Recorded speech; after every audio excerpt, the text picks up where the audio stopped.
Communication. It started out as a conversation between two people, but as time went by and people's needs became greater, they developed more ways to communicate. Businesses today need to minimize incomplete connections. Therefore, it is critical that they provide optimal service. Xilinx desktop, mobile and web applications can process everything from normal calls and callbacks to chats, emails and social media inquiries. Let Xilinx liberate your business.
Good evening and welcome to this fine, cold, damp and windy Danish evening. I don't know, how's the weather at you, Neil?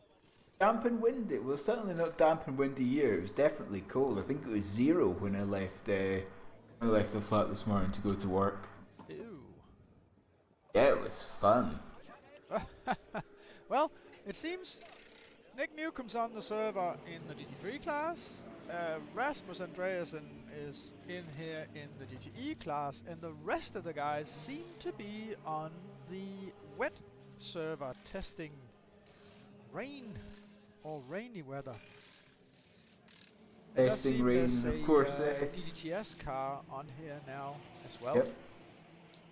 Weather. Of course, we're going to be using live weather, I do believe, as well in the event in just 5 weeks' time. Well, the thing about weather is it changes.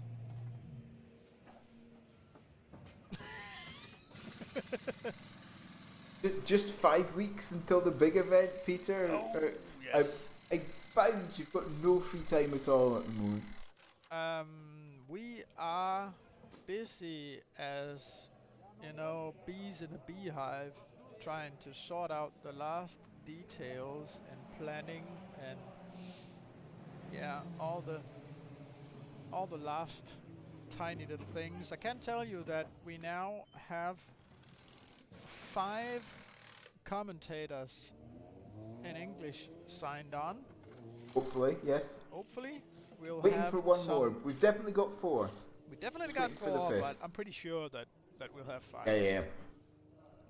And then we've got an extra commentator coming in, which I don't even believe you know anything about, Neil, but that'll be... You haven't told me anything about that. No, that'll be a bit of a secret for now, but there's an extra person coming along. Tell me who this is. Yeah. And we got some big news that this partner's really working hard on being able to disclose these news by the Partner and Press Information Conference that will be held in Viborg on the 25th. 25th, which is Wednesday? It's a Wednesday next week, yes. We'll live stream that as well, if it is at all possible. I'm going to test everything and set up cameras, and the biggest problem is the microphones, because we don't have any of these, what are they called?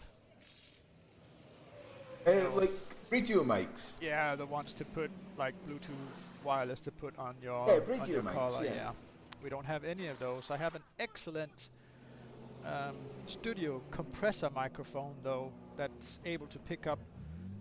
It is at least going to be able to pick up the sound, but it'll pick up all the sound in the entire room. And this room that this is going to be live streamed from, I believe, will be the press center during the EEWC. There's an open invitation out to a whole bunch of esport online magazines,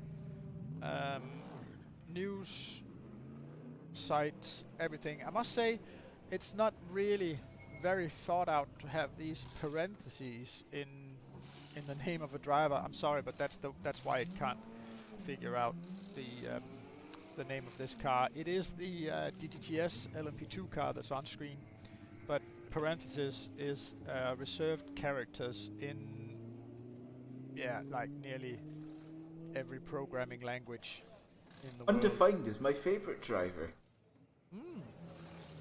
Yes, and he's in P undefined, and he's the leader of the class. And behind him in this class, because it doesn't even know what class it's in, is a Porsche, and that doesn't.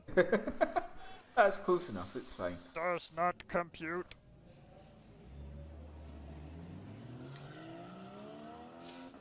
Well, anyway, we'll have to figure out the names and all these details, because of course, driving the event, none of the cars are going to be driving with their personal names. They're all going to be driving with their team names instead.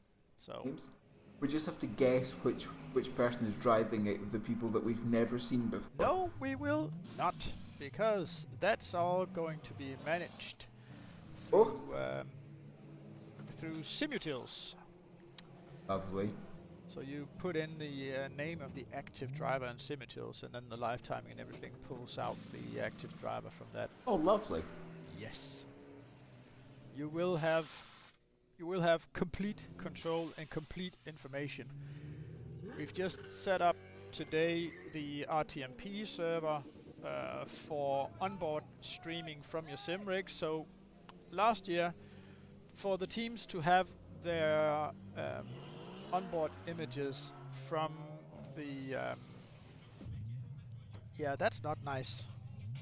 Someone's calling me when I'm live streaming. Oh, I'll have to kill that consider immediately. Don't worry, I'm gonna turn off my phone. So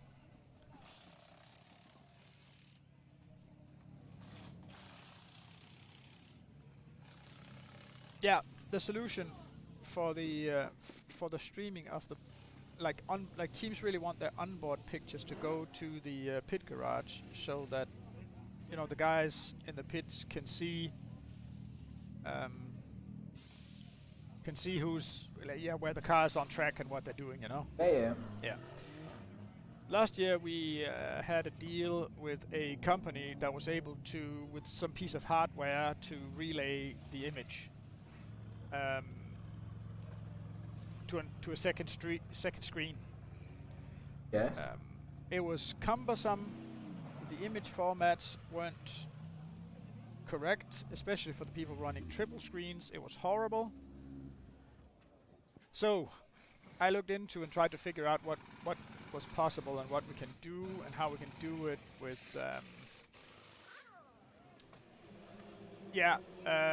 someone's asking for the full time board, and as you see at the absolute left of the screen at the bottom, it says timing.gtr24h.org.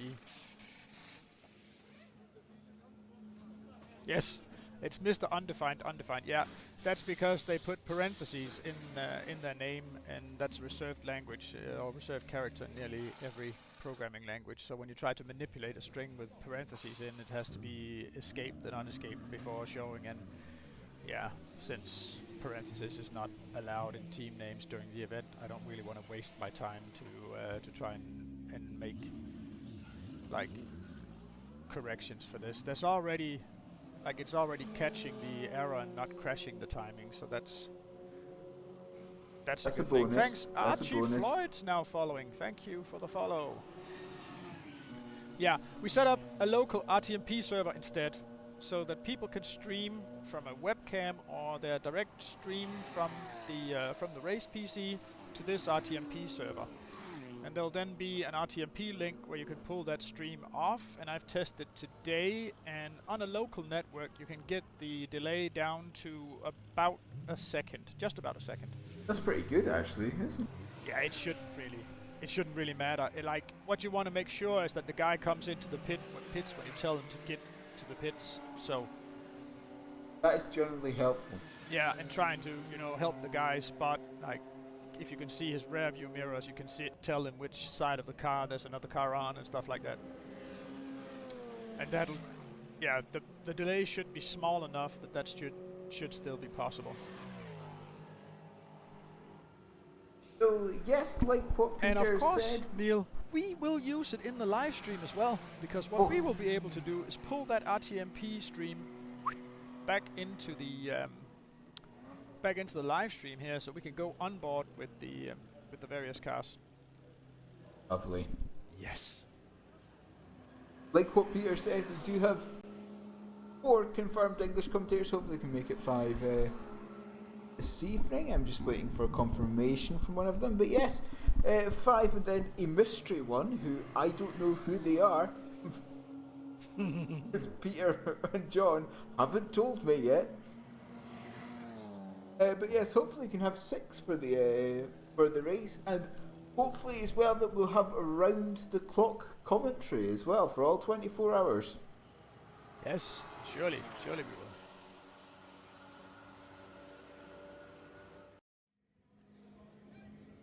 And no doubt there's going to be more news coming up in the near future as well, isn't there? Yes, I like the last things that have to go through will be hopefully going through by Wednesday next week. So by the 25th, when we have the press conference, we can announce everything, and like the timing schedule will be able to be done, because that was also depending on partners and their deals, and like everything that we haven't told you guys yet is because partners either don't want us to tell, or that the deals haven't come through yet, so that we can't tell you. And all the things that we haven't informed about is because information from partners is supposed to be included in that, and since they are not decided, we cannot disclose. Something that I can disclose though is that on the Friday, just before the qualifying session, I will be holding a signing session. If any of you want to get we're actually hoping to be able to do more of that stuff. Yeah, there's a concept going on. I can't say anymore. Oh no, not a concept. Oh no. You know, hopefully it'll not only be you having a signing session, but we'll see. And Nick's going to be there signing as well. Yeah. Yep. Wonderful. Just sat there for 2 hours in a booth with no one coming, just waiting for someone. That's fine. But yes, just 34 days till I fly into Aarhus. Then hopefully your John will pick me up. Hopefully that's still yet to be decided. I'll just have to go into a view here and get some stuff turned on and off here. There we go. Sorry for that interruption. You couldn't hear it, Neil, but there was a bit of music going in the background and it wasn't supposed to be there. Oh, nice. I just killed it off now. It's because I want to... Break free? No, I have this option of doing a... windowed multi-view, so I can get all the views going on. And I wanted to make sure that I could have that working. And now I can.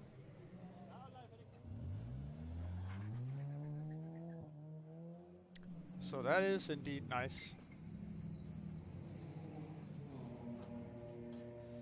I'm sorry we don't have any camera on you tonight as well, but I wanted to get as close to the setup of the live stream here that we're going to use at the actual venue. So I'm kind of starting to kill off special things that we did just for these practice sessions. Oh, you're no fun. No, I'm such a bore. I'll have to sort out some, hopefully some commentary schedules as well soon. Yes, and hopefully we'll have to have you remake those schedules completely when the sixth commentator is getting on. I don't know if it's 100% ready to disclose yet, but I think it will go through either way. So I can tell you that there's also going to be I don't think it's going to be the entire race, but at least a lot of the race is going to be broadcast in German as well. Oh! Yes.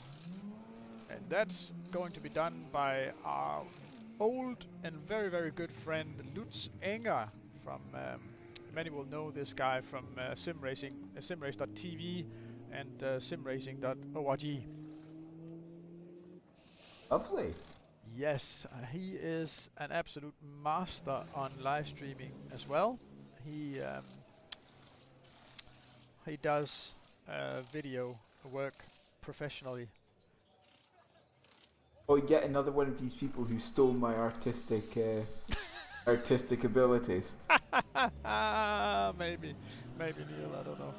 I don't know what to say about that. So many people seem to have stolen my artistic abilities because I have none.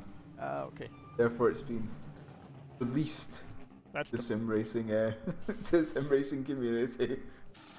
that's the problem.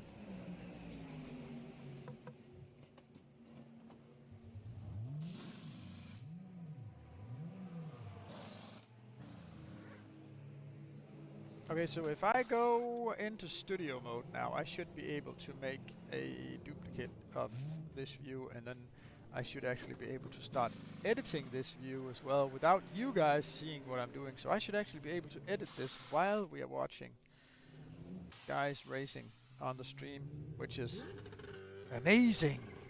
Oh. Amazing and crazy. I wanted to have my other computer join the wet server to see if anyone's in there actually, because it, you know, the bug where the server isn't reporting the correct number of joined users. Yes. Yeah, that's what's going on. I think it said. Well, you've got a lot more people joining the Stry server now. You've got four LMP2 cars at least. Robin Toll, Richard Blocker, and Michael Storm at least, and the GTS car GTE's got Rasmus Andreasen, who we talked about earlier, Roy de Moonk, and someone, I'm not sure actually who that third GTE is. And GT3s, you've got Mr. Newcomb, you've got ID Sinsport, you've got Bryn Yold, the number one team Yold and Rig Troop, the Nightmare car on the Craft. Robin Toll just had a crash into the tire barriers. Yep, just lost it into Indianapolis. That's fairly similar to actually what Nick de Vries did at Le Mans this year. Ow. Did they? Ow is the correct term for what that was. Yes. Did they? It just lost the. Looks like just lost the rear end under braking, because when you come into Indianapolis, we said this so many times, difficult because you're transferring weight and braking at the same time. Yeah, and there's so much weight transfer going on in the kink into Indianapolis that it's not only just front, it's front and left. Yeah.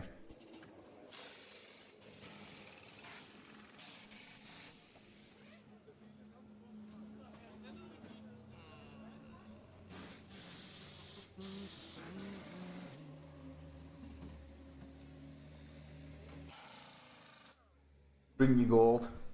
Now, back to Undefined, favorite driver. Yeah, the very famous LMP2 driver, Mr. Undefined. Mr. Undefined. Yes. 3 minute 36 though at the moment for Undefined.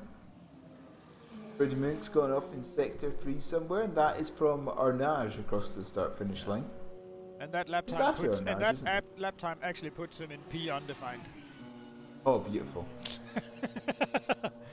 This is what happened to Roy Dumink. It looks like he lost it on turning, then hit the barriers on the right hand side at Indianapolis. He's so close to saving it though. Yeah. Unfortunately, being close doesn't really help. Bad.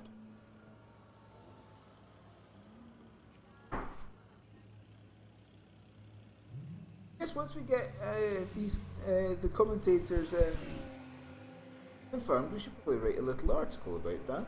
Yes, of course we should. Like, we can do... By we is a very strong term.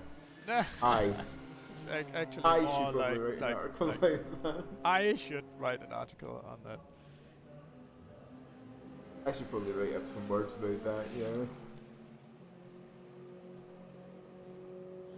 I believe we should have a new article by Nick sometime soon. It should be the second part of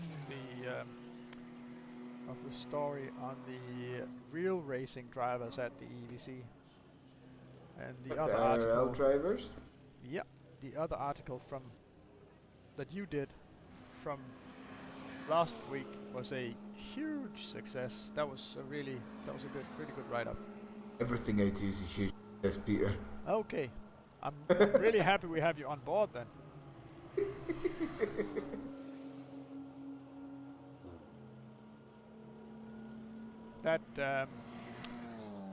That certainly is quite soothing, yes. You know what? I have things that we can show and do that are actually quite crazy now, because I have stuff that I've finished up, and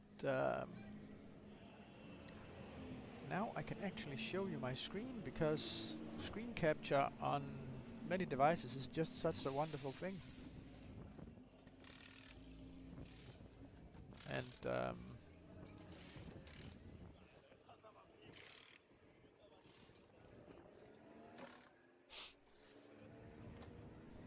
yes, of course we should have the race cars down at the bottom corner when talking about this, but it doesn't matter. We'll shift to it. I'll kind of see if I can browse around and people can see a little bit of what's going on. When it's all good and ready.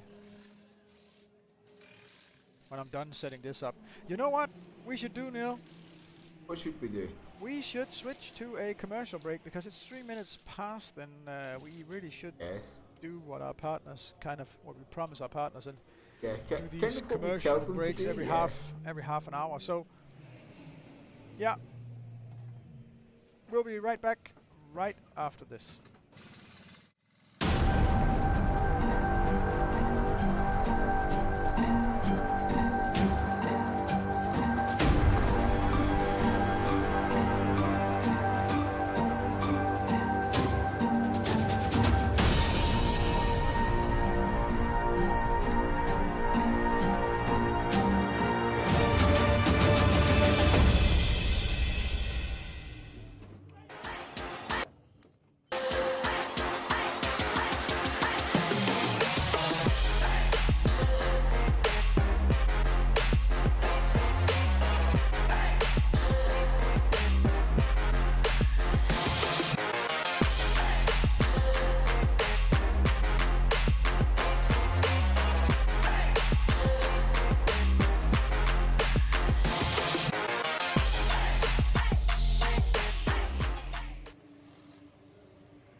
Communication. It started out as a conversation between two people, but as time went by and people's needs became greater, they developed more ways to communicate.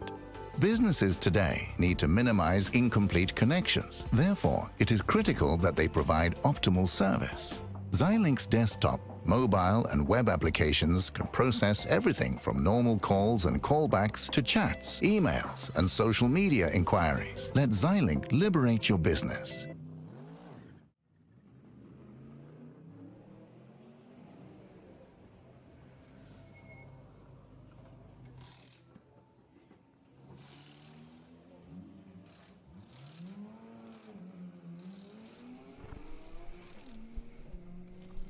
It shifts back so quick now. I have to do an outro for those commercials, but yeah, I think Craig But Hyde do is an asking outro if to we make can sure test that you if know his... when they finish. Sorry? Do an outro to make sure that you know when they finish. Yeah, and you guys know as well. I mean, that would generally be helpful. Yes, it certainly would. Craig Hyde, what team? If you can tell me what team you're on, so that I can set He's the view up. ProSim. I can set the view up. Craig's ProSim. Who's who? Craig Hyde is ProSim.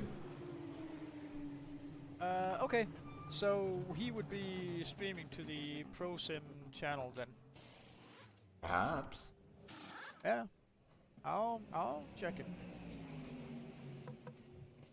I just need to make, I have a post in this.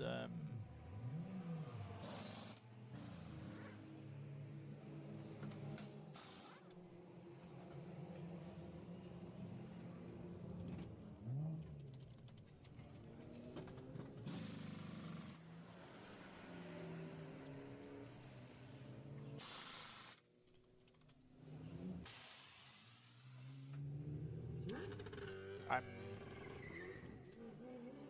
just shifting through the massive amounts of information here that we have available. Yeah, he's streaming on the ProSim address. I'll just have to find that, make sure that it's, because I made a whole list of all of the addresses. So just to make sure before I create a view here, I can test if it's actually running and actually working.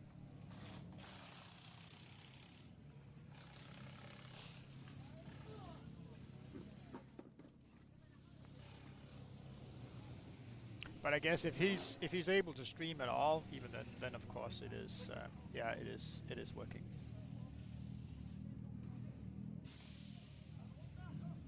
It is working, Craig. You can get into the stream now.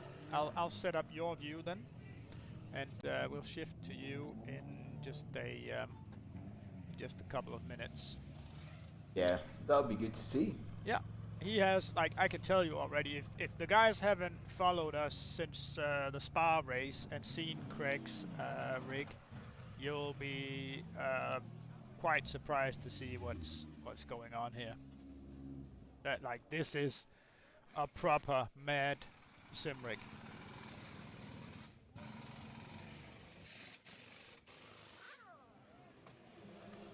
Yeah, it's a wonderful, wonderful sim rig that he's got. That's the one that's, is it 6 degrees? I don't know how many degrees of motion. Many, many, many degrees of motion, Any degree. It's plenty degrees of motion.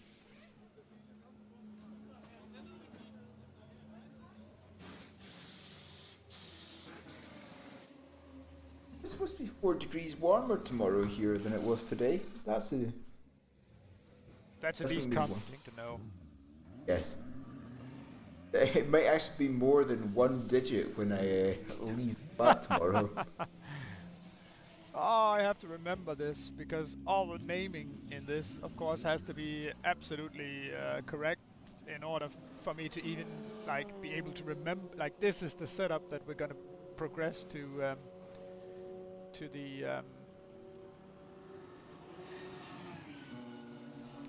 the EVC, so I have to, like, stick to the naming conventions 100% now. If I don't, it'll be problems. Yep. Yeah.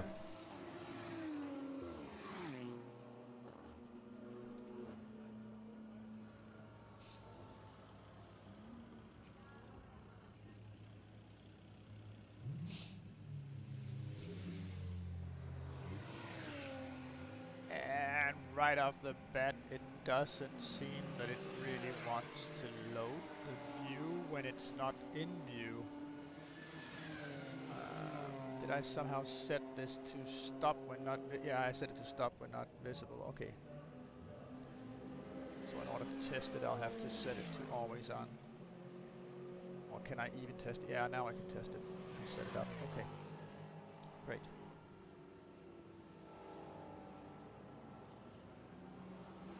I need to work a little bit on this.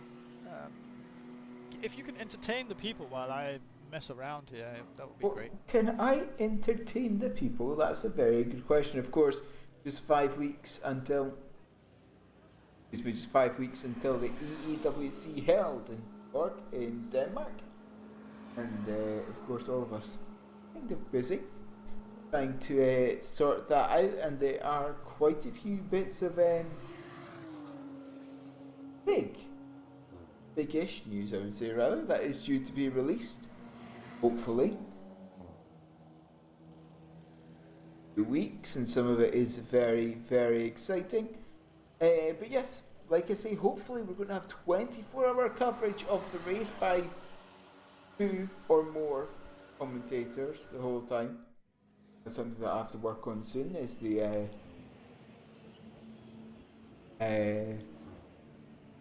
schedule for commentators. I hope none of us like sleep. We're not getting any. And the Viborg Arena, the Viborg Arena, I believe it is, one of Denmark's national handball arenas, can hold. Question how much they hold, I can't quite remember. The seated spectators, is that what you're thinking of? Yeah, how many tickets have been released? There's 10,000 spectators tickets on sale. Usually on a one-day event, the Viborg, like at usual exhibitions and stuff with public access, they are usually able to sell somewhere between 3,000 and 5,000 spectator tickets per day. And this is a like Friday's free access. Saturday and Sunday is only for the paying spectators, but still, like, it's a 3-day event. So if the Friday's free access, that's a qualifying day, or at least qualifying one day. Yeah, but I don't believe that there'll be free access in the evening. So that when qualifying starts, I believe it will. You'll have to have a paid ticket. I believe. I don't know this yet. I'm talking stuff that I don't like. This is off of to my best knowledge. So don't.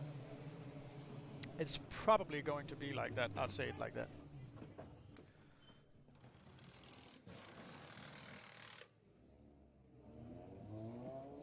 That is going to be very fun, and of course, okay, so Ben K from the UK is asking. He's with the Rookie Monsters BMW. He's asking what their race number is, please, and you can get that on the front page of the GTR24h.org. You can see that in the registration list. I don't believe your starting number has been changed. I believe that was the one you reserved when you bought the tickets. As far as I don't remember changing anything on the Rookie Monsters car, at least. I believe right now 2 number 52s are entered in the race, so that of course will have to be changed. But we'll sort that out with the teams. Basically, if you haven't been told that your number's been changed, it hasn't been changed since the one you reserved when buying the entry tickets. Yeah, having a look through the Rookie, there's only one Rookie Monsters GTT, which is number 73 in the GTE class, so I presume it's number 73. Okay, yeah, so they have number 73, okay. I have to add webcam 2 to this view, and then I'm done setting this up, and we can go and check out Craig Hyde's rig. Yes, can we do? It's so cool. If you haven't seen it already, you need to have a look at this rig. Absolutely amazing. Anticipation is building. Anticipation, revelation. Yeah. Revelation. When I grow up, I want one of these rigs. Like do you need to, like, you know, when weightlifters, they have these kidney belts. I believe you should be wearing one of those when racing this rig. Oh yeah. In order for not, like, if I was racing that rig, I believe my intestines would be all around. Like, ooh, that's bad. Oh, one more thing that I have to disclose. If people know from last year in race control, a certain GTR24h and EEWC veteran, Mr. Henning Peterson, was helping us out with race control, and he has actually been signed on as head of stewards.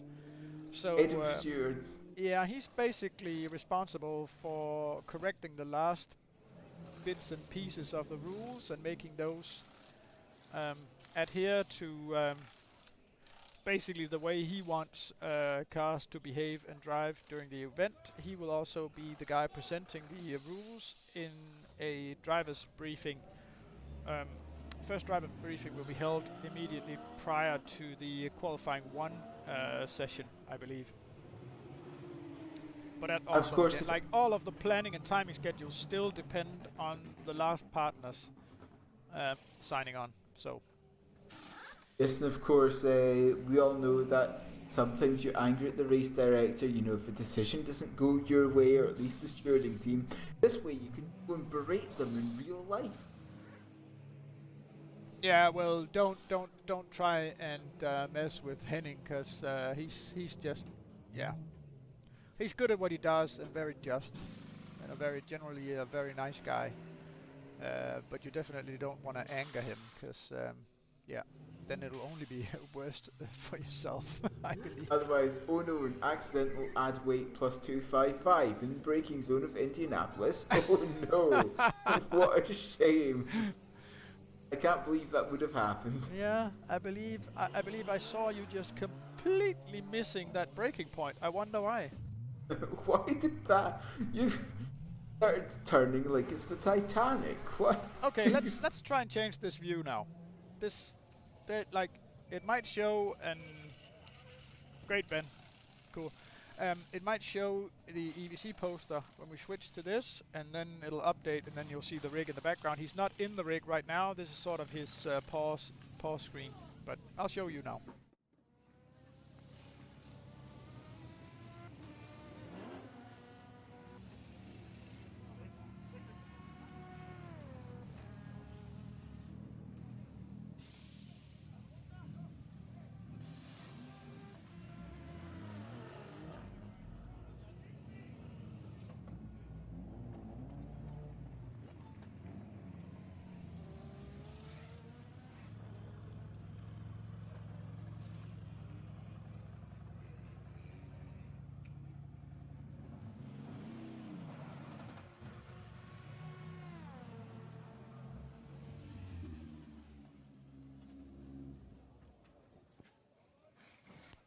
Yeah, okay, so I messed up and didn't add the sounds to this, so you didn't hear me saying that. If that's not an absolute monster of a sim rig, I don't know what is. I've seen a lot of sim rigs, but I've never seen anything as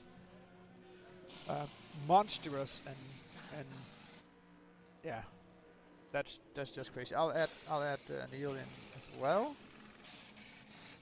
So give me 2 seconds. We'll have. There we go. Yeah, it is 6 degrees because it goes forwards, backwards, left, right, and up and down. Yeah.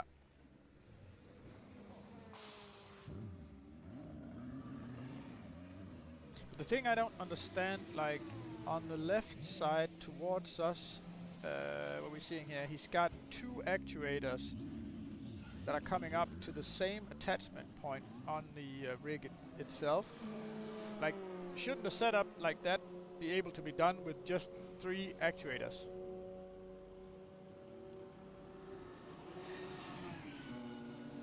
He has 6 actuators on it, but it shouldn't that be... It could be done with just 3. yeah. I think now. This is part of my job now, trying to think about how things can be broken and how it can be streamed. I left it at 5:15 today. I don't want to think about it until Monday again. And Nick is asking if his stream is working as well. We'll try and take a look, try and go on board with Nick as well. I just immediately need to, I really need to clean this thing up because it's got a lot of extra audio channels in this view and stuff that we really don't need. So I'll just, before using this as a template for other teams' live streams, I'll just be taking these extra channels out. There's some studio environment audio here as well, which was kind of to provide background noise for when we were doing our big streams in. We have background stuff for Viborg. Excuse me? Will you have a background microphone like in this for Viborg? I hope so. Like, I think I'm gonna use my condenser mic as well because we want to hear the people cheering and everything. Like the spectators go, "Yay!" And of course, we'll do tours of all the exhibition cars and exhibition stands and everything. Like this, we're planning a lot of handycam action. You have to tell me about that as well. Okay, Too many so things you've yet to tell me about. Well. I can tell now we got some echo on this. I'm gonna have to eliminate that. There we go. Too many things you haven't told me about, Peter. You have to tell me about these things sometimes. I have a meeting for that. That's simply down to the fact of being busy, you know. I'm sorry about that. There's a lot of things that we can't even get to tell, like, so busy. You wouldn't believe.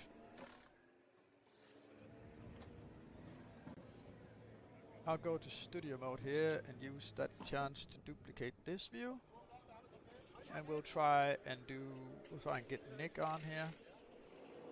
Well, let's have a look at how he's going to crash.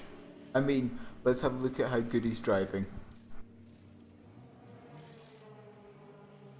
Let's take a look at how well he's driving. Crashed yet? How about now? How about now? How about now? Okay, so I can only paste a... Okay, so... Okay. That's a bit annoying.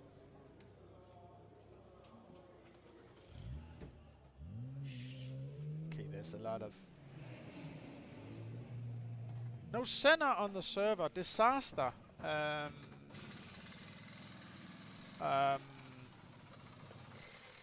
Okay, guys, I'm really sorry about that, but you really have to bear with us. It's actually John's wedding day today, so he's of course with his wife. His wedding anniversary. Yeah, oh, they're that's no celebrating excuse. their wedding anniversary. And I believe there was an update yesterday that he had to do, but he prioritized getting things ready for the EEWC. So I don't believe he's put the latest version of the Senna on the server. I have a link though to download an older version of the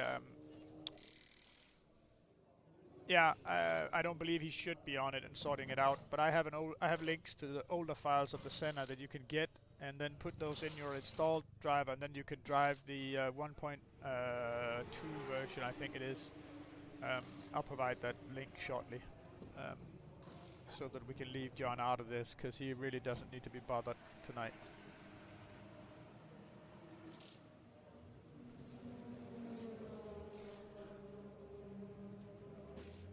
Okay, so... Jesus, that's annoying that I can't, like, make a duplicate of just a single. I have to set this up all over again from the top. Okay. Okay, I'll do it. It's a tough job, but somebody's got to do it. Somebody's got to do it, and it might as well be. We'll call this Nick Cam.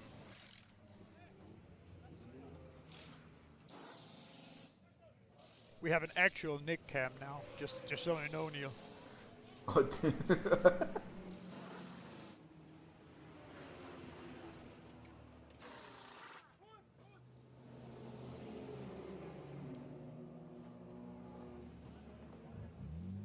No, I was not removing the Nick Cam. I was moving the Nick Cam, not removing. Okay. John just texted me and said that he's sent the files.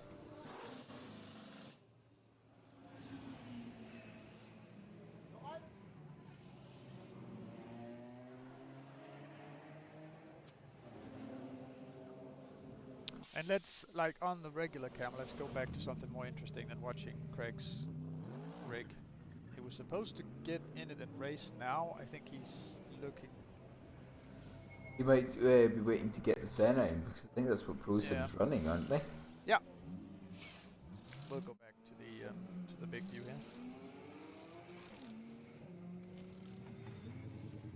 So why is Michael Storm listed as driving a safety car? That's not right. That's close enough. It's fine. It's quite a fast safety car, isn't it? Is there going to be an actual safety car at the EEWC? That one is graphically bugged, so we'll have to sort that out as well. That's very, very low on our priority list because it doesn't crash anything by use. It just looks a bit stupid, but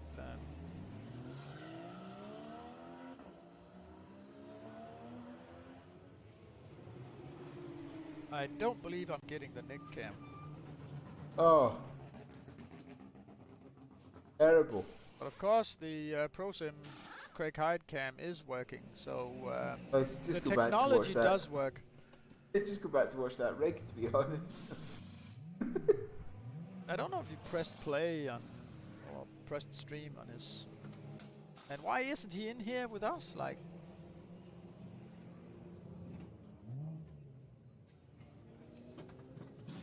why hasn't he joined us?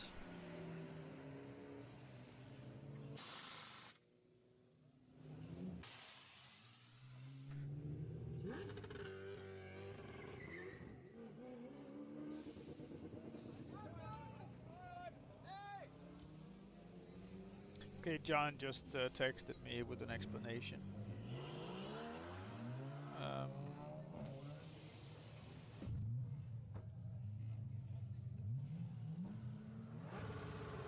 Error loading mesh files, Senna GTR CPGMT to memory, so he hasn't been able to make a package with the latest version of the Senna, and apparently the error is only on the live streamed version from the GTR24h Le Mans server. So the Senna, I think, is available on the Rain server. And the night server, and yeah.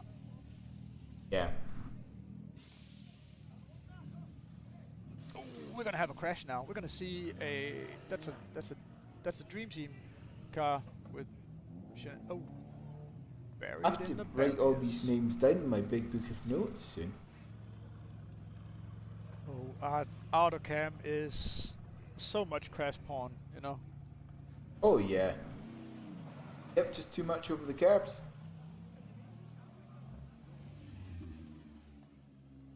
All these car numbers and team names and drivers are going to have to go in my big black book of fun soon. It sat there on my left hand side looking at me, mocking me. Just waiting for me to eventually put in all my lovely stats.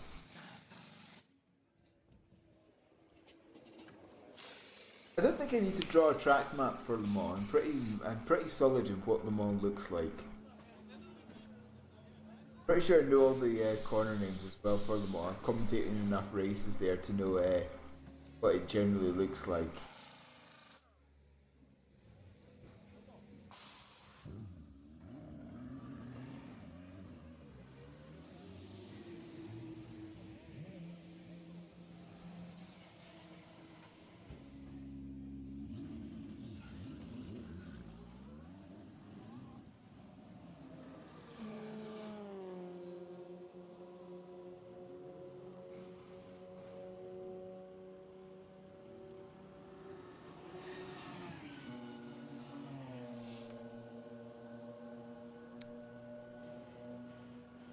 Ooh, what are we getting here?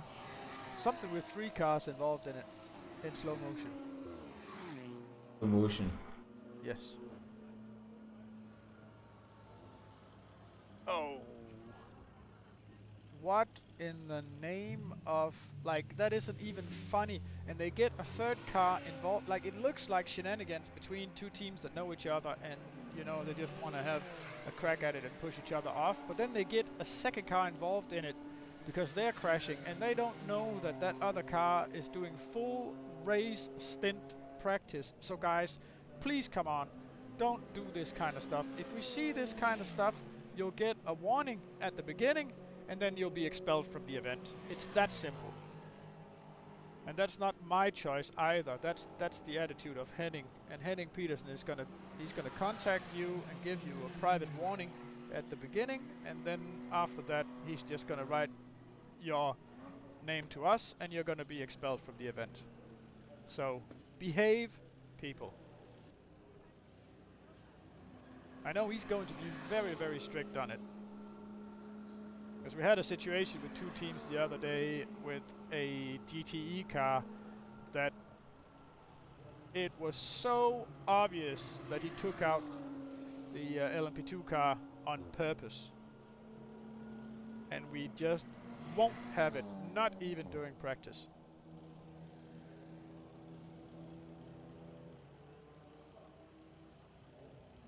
Well, you can think about that and adjust your behavior while we are on an ad break. So yeah, we'll be right back after this.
Communication. It started out as a conversation between two people, but as time went by and people's needs became greater, they developed more ways to communicate. Businesses today need to minimize incomplete connections. Therefore, it is critical that they provide optimal service. Xilinx desktop, mobile and web applications can process everything from normal calls and callbacks to chats, emails, and social media inquiries. Let Xilinx liberate your business.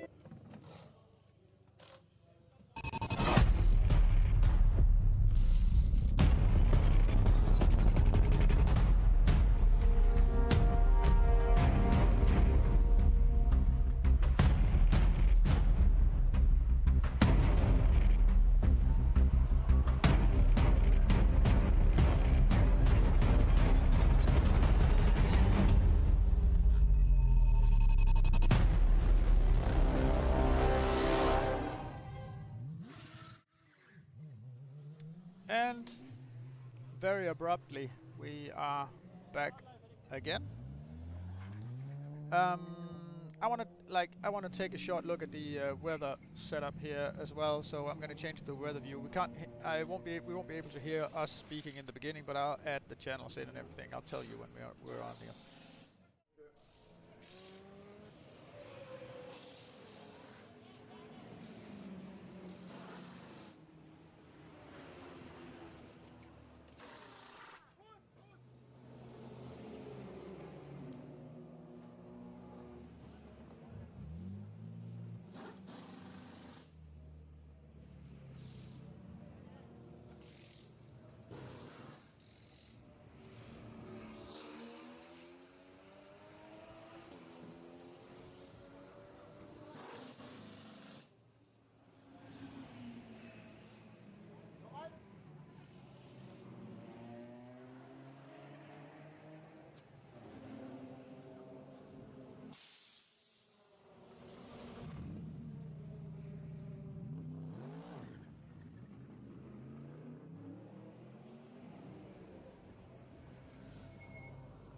Okay, so we are in here now. We're in here now. Wonderful. Yes. And that should be the weather for Le Mans at the bottom. It doesn't look like it's updated though because the temperature is going up. So I'll have to check and see if the weather report down at the bottom is getting data from the right place as well. But the radar map here behind is certainly from the right place and getting its data, and there's no sign of any rain at all. Oh, that looks incredibly dry. It's very, very clear, yes.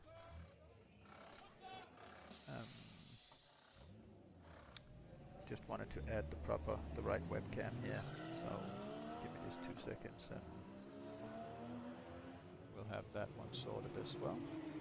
Oh, that's me in a very large format. Sorry about that, guys. Oh, I get to see it on stream in a few seconds. Yes, quite a large version. Quite a large. Oh my god, it's a full screen you. Yes. Full screen you. Run away. Full screen me. Watch out. It's dangerous. Okay, so just.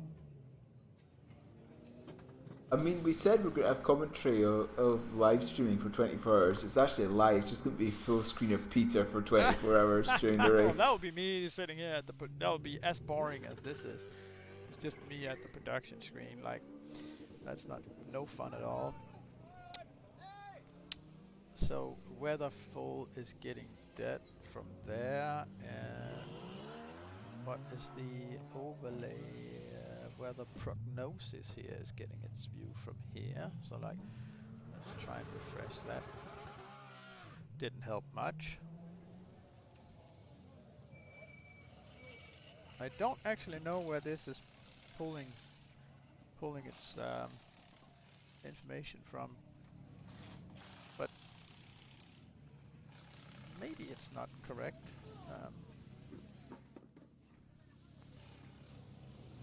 I'll sort it out though. Sorry, it'll be fine. Yeah. Let's go back to the original racer's view, and I'll get into a bit of coding here because now I know the right URL address where that's pulling its data. So I'll just go and have a look.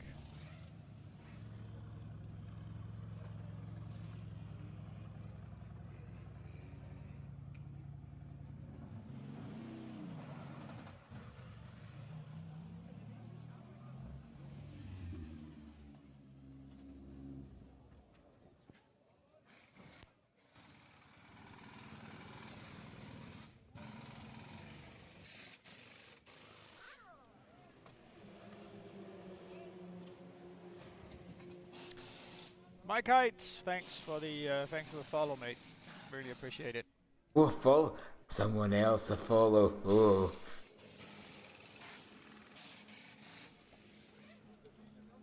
Where is Nick on his quest to become first place? He hasn't set a lap time yet in his GTR. What's he been playing at?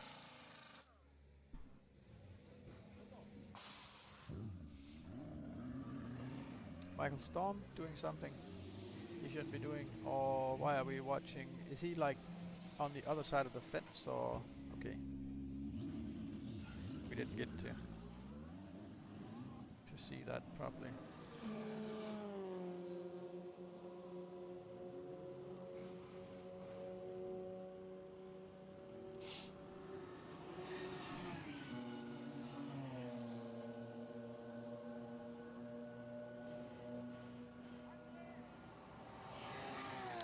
Who's the sixth person going to be, Neil? You're so inquisitive, aren't you? I sent that message like an hour ago. Yeah, sorry, just got it now. I just saw it now. Oh! Ow! Ooh, ow! Oh, expensive! No! No, no, no, no, no! Oh, more expensive! Oh, no. Ow! Ow! Several more ows. Oh, that's the B32 car going extremely sideways at the top of the Tetra Rouge S. Going rear end into the Armco bar on the left hand side, then suspension damage and nosing it into the right hand side. That's horrific. Ow, ow, ow, ow, ow, ow, ow, ow. No. The weather was still pulling data from Spa. Ah, it's fine. That's close enough. I don't think the Spa weather file has been updated. I would also go for no, weeks, assuming the so- temperature is increasing over the next 4 hours.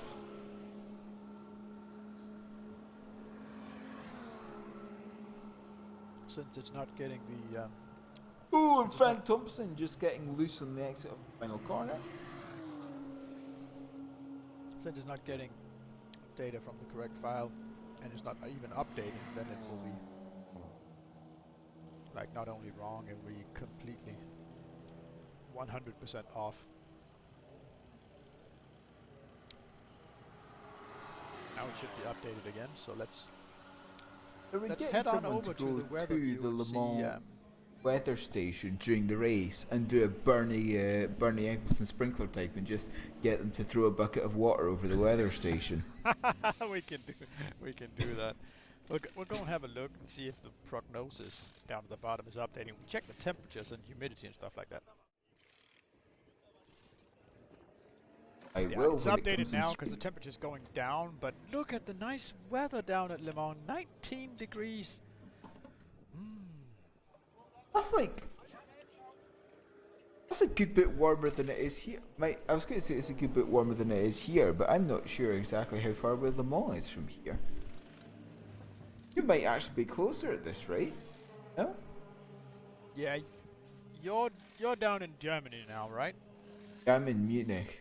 You're in Munich. Okay, that would be closer than I am, because here, right now, it's, let me check.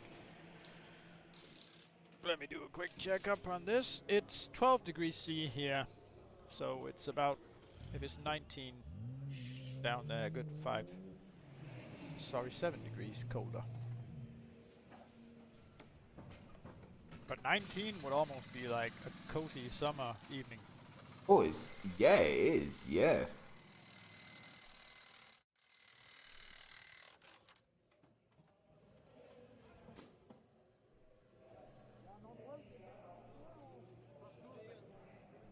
It's 8 degrees here at the moment, so yeah, it's actually slightly warmer with you.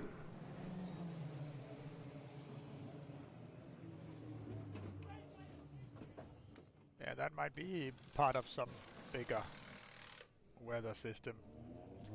Climate change. Ah, no, it's fake. Do we want, like, I've nearly finished the Google SketchUp 3D render of the venue. So do we want to have a look on how everything is going to be set up?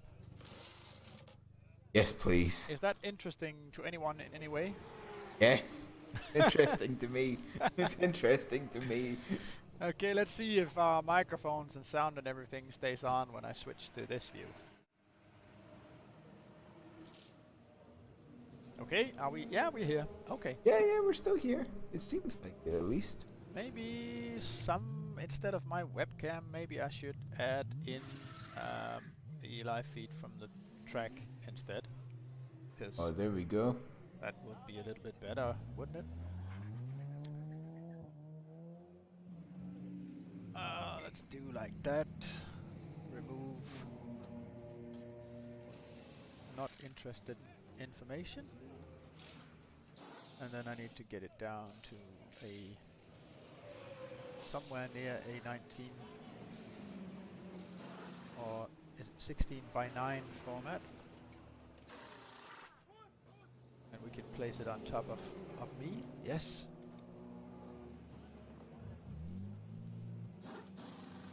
I think we lost Neil, maybe. Did we lose you, Neil? Okay, we just lost Neil. I'll try and... Well, eventually he'll be back. I think his laptop is acting up. He had a blue screen of death the other night as well, which... Yeah, he just... all of a sudden just left.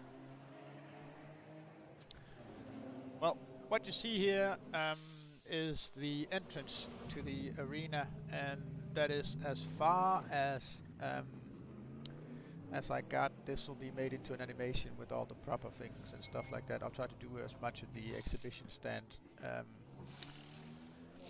in front here as I can. Ah, the driver information down at the bottom here is a little bit annoying as well. We need to add the smaller version of that.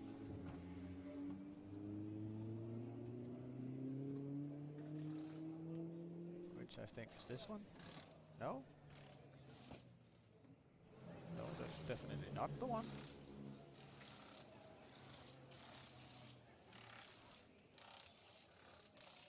It's that one. And then scale that a little bit, put it down here so you guys can see who we are watching. Okay, and then I'll go to the other PC and I'll start and guide you around the venue here. So this is the main entrance where people get in. This is of course not where the teams are going to enter the view. I'll zoom in here. We're not going to go through the main entrance, but you can see a lot of stuff going on in the area here behind. There's on the top here, on the balcony up here, there's a bar. That'll be that'll at least be open Saturday evening.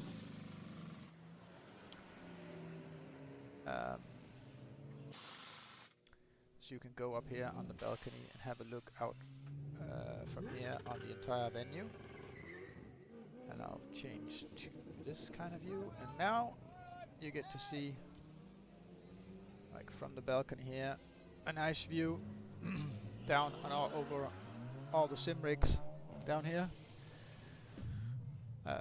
This is not going to be the exact layout of how the sim rigs are going to be placed, but the placing of them is correct. But the like the walls between them here is going to be a different, slightly different version of this. But this is quite close to what we're going to do.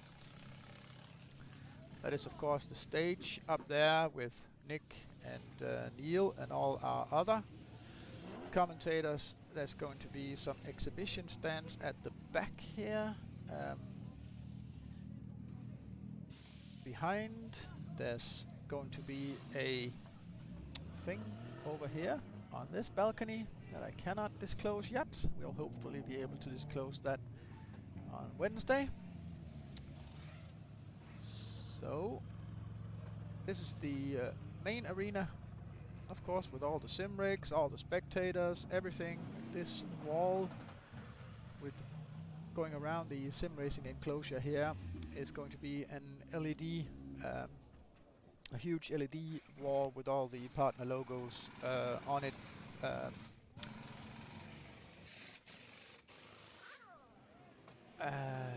Yes, and of course that's not facing towards the sim rigs. That would be stupid. So of course we're not doing that. There's a little nice cozy lounge area over here where you can sit. There's all the big screens at the top of up here. There's a view of the cars, like from the pit lanes. You can see when the cars are passing by the start-finish straight. There's the actual live stream going on and live timing on the big screen further to the left. Then of course the stage and the drivers and everything. Why is it turned this way? Well, it's because of lighting. So if we turn it the other way and have the big screens here on the wall with the balcony, then you'll have to look up into the light when you're looking at the big screens, and that simply just doesn't work. Yeah. And we get a bit of room here behind without bothering people with all the smaller exhibition stands at the back here. Okay, let's zoom through one of the doors here. We get into something it's not 100% finished, but you'll get an idea of what's going on in this area. There's some stairs up here that hasn't been 100% done yet. I'll get those stairs put in here. There's 2 sets of stairs, one over here and one in the other side. There's a few exhibition stands in here, not as big as this. You can see these are about a meter inside the escape road thing access area. There's a couple of stands that are available over here as well. And then we get into the paddock area, and of course I could enter through this door or a door down here or another door, but I really want to go down and enter that area through the bottom door here. So almost out into nothing.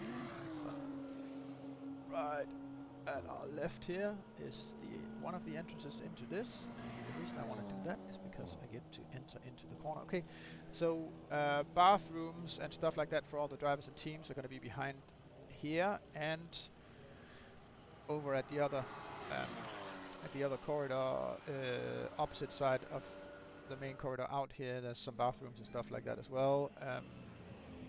That includes showers and stuff like that. So this is the exhibition and pit area for all the teams. The tents here are going to be white. They're painted black now, just in order for us to easier be able to show people which ones are exhibition stands and which ones are the pit stands of the teams. So yeah, this is a mix of small exhibition stands and then all the teams pit stands as well. So hopefully we get to have a few people walking around here, checking out the stands of the various teams. We can try and get an overview of this instead, get an overview of the area.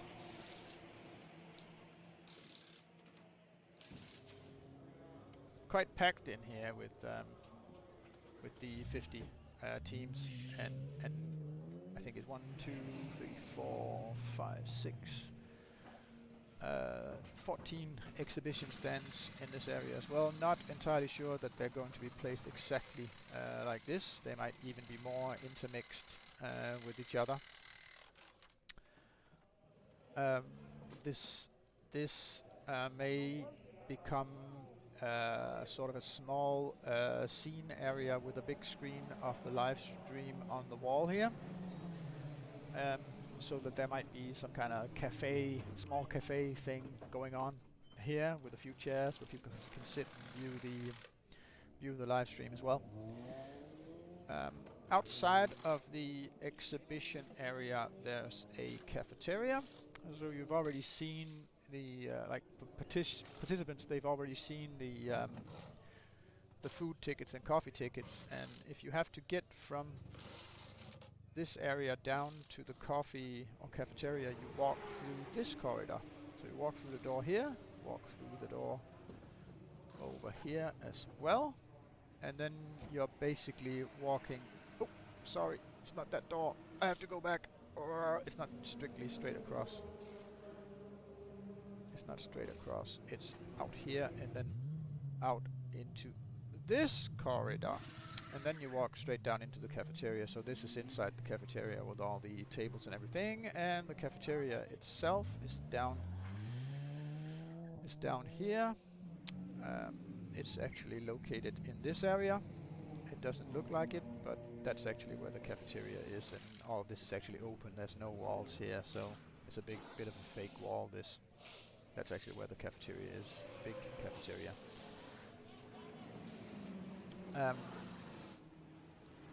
You can continue from here, and then you can actually. There's a door here, like you can see on the floor map here. There's a door right here that you can actually walk straight on through. And you get into the main foyer of the football club that's right over here, like it's an entire football field. In there's access to bowling and restaurants and all kinds of stuff as well.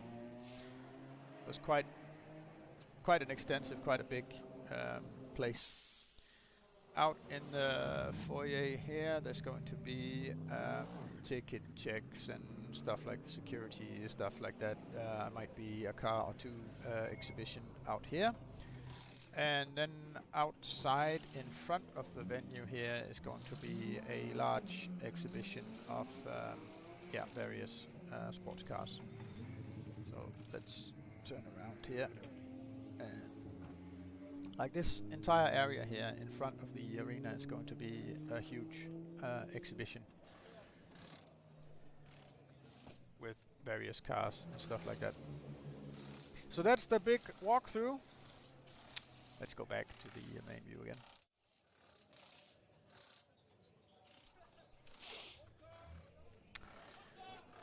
I wonder, did Craig Hyde get into his sim rig yet?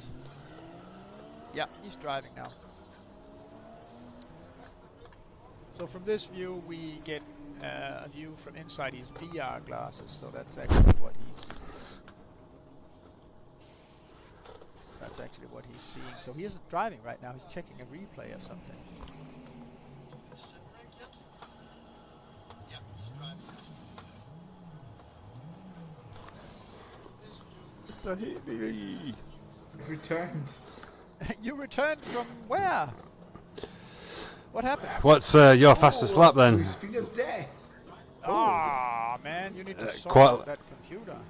I think it's to do with my microphone from what I've read online. Holy shit. Sounds 4 like seconds, you're on nearly 5 seconds faster Oh, we than got me. Nick with us as well. Yes, we do. Yes, I'm just about to go on track in an Audi. Okay, so you're streaming now as well, so I can go to your view and we can check out if... Yeah, but still 5 seconds, well. Craig's just sitting in his monster rig watching a replay and vaping.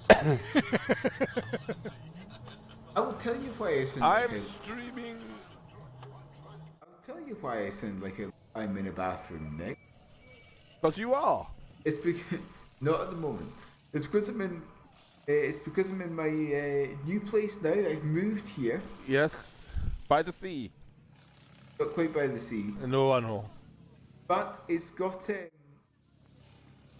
There's nothing on the walls, and the floor is laminate. There's nothing to dampen sound at You all. got no in here. sound deadening. Yep.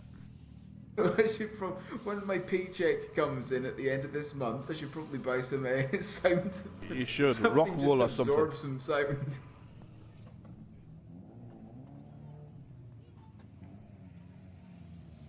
When I eventually get money. Hopefully might next week. Huh?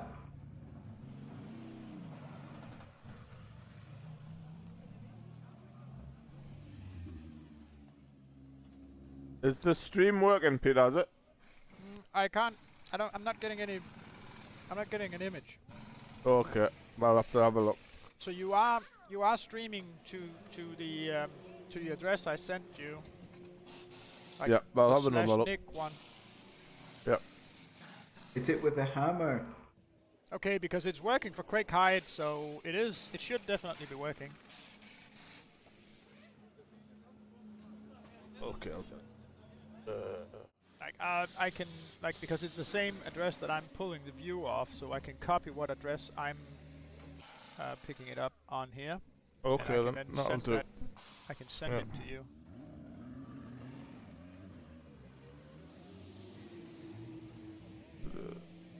Um,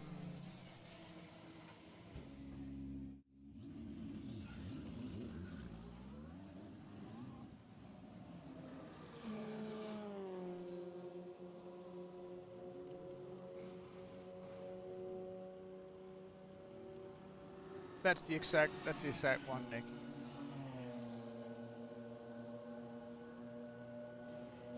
But yeah, I set up the entire list for all the teams, and then you and some handycam live cam views for us as well. So it's actually set up for all of the teams now.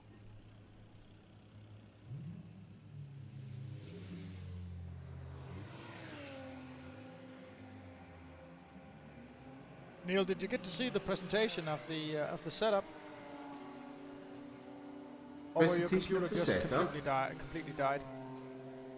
What do you mean by the? But I saw. Well, I still have my stream on my iPad, so at least I saw the stream of the well, at least the render of the front of the Vibe called Arena. Yeah.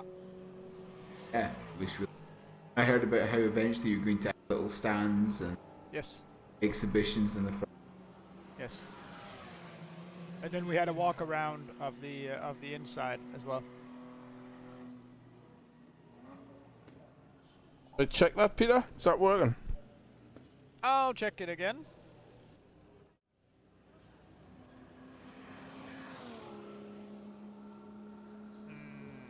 I guess not. No. Okay. We're gonna have to go to a commercial break for now, so yeah, we can play around with this while we're doing it. So we'll be right back after this.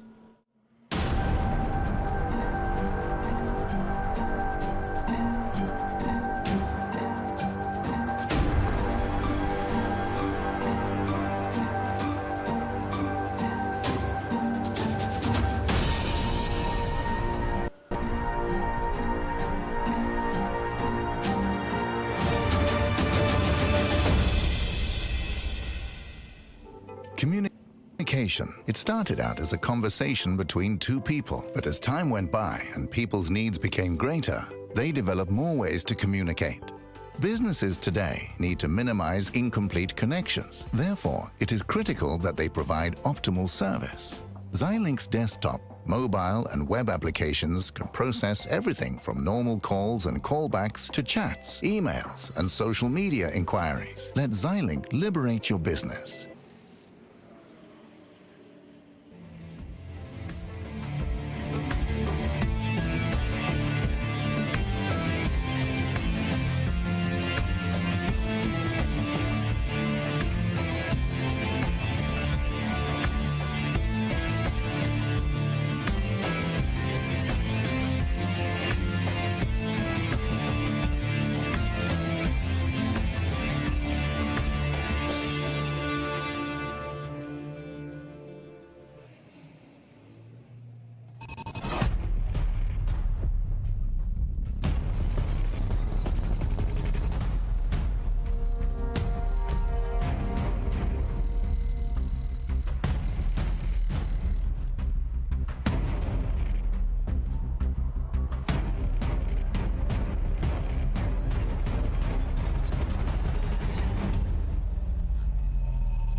And we are back as we get some kind of crash here from DSR Dream Team.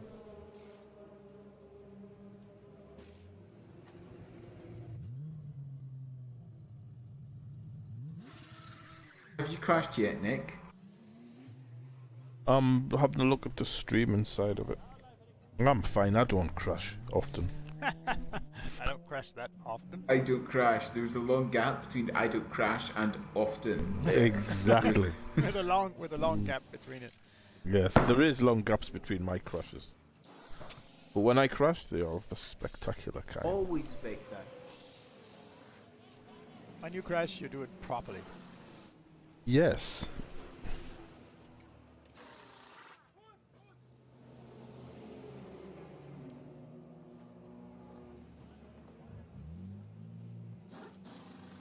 It's just 5 weeks. Oh, you'll be Denmark. Yes, just 5 weeks. Flying.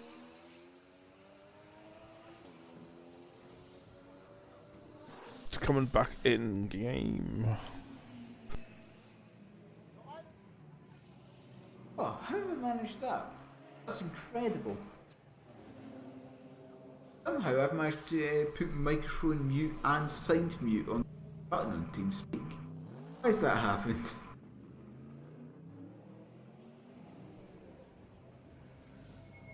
I'm good with technology, trust me. I'll be at the other PC trying to set some stuff up. I'll just be away, so you guys can take it for just a few minutes. I trust you guys. I trust you can do it. Yeah, well, I'll try and stream, but I don't know if it's gonna work.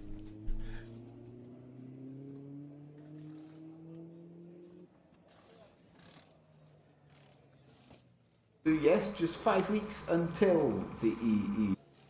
But hopefully we'll get to see a lot of you there. All of you there. Well, they should, but they're in the same building. In general, It's also handy enough. Also, hopefully we'll be in the same building.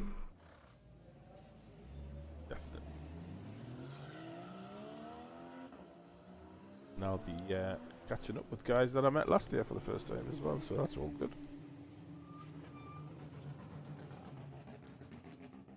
I'll meet people for the first time.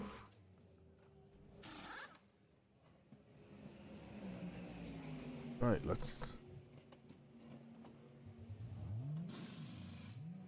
So let's see what this Audi thing can do, eh? Pretty sure the Audi can probably go pretty fast in a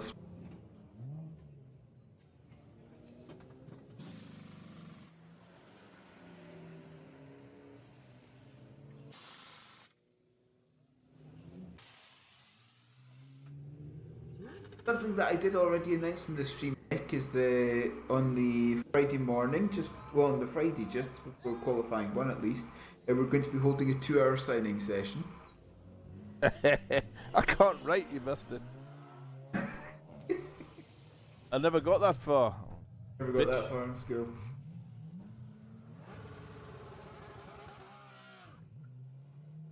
Right, this little Audi, let's have a look. What car have you found as fastest? Or which one, the GT E and 3s you found are fastest right now? I don't know. I'm shocked by the BMW's pace. Yeah? Yeah, obviously the Aston, the 720s, and the Callaway's everything seems quite even for me. The only thing I haven't seen with a competitive time is because I've never seen anybody drive it, is the Audi. That's why I've jumped in it to see what it's all about.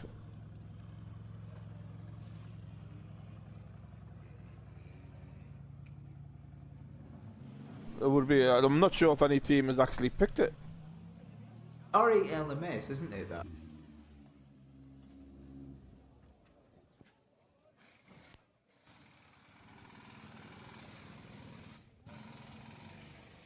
It's redlining to the first Mulsanne, I know that. And those gears attached then, no? 6. Yeah, just put everything up a click, it's fine. If it's redlining like this, I don't know if it would last the 24. Little the boys. Coming into the chicanes at least. In that LMP2 car. With a city crest on the front. And I can't quite remember which crest that is.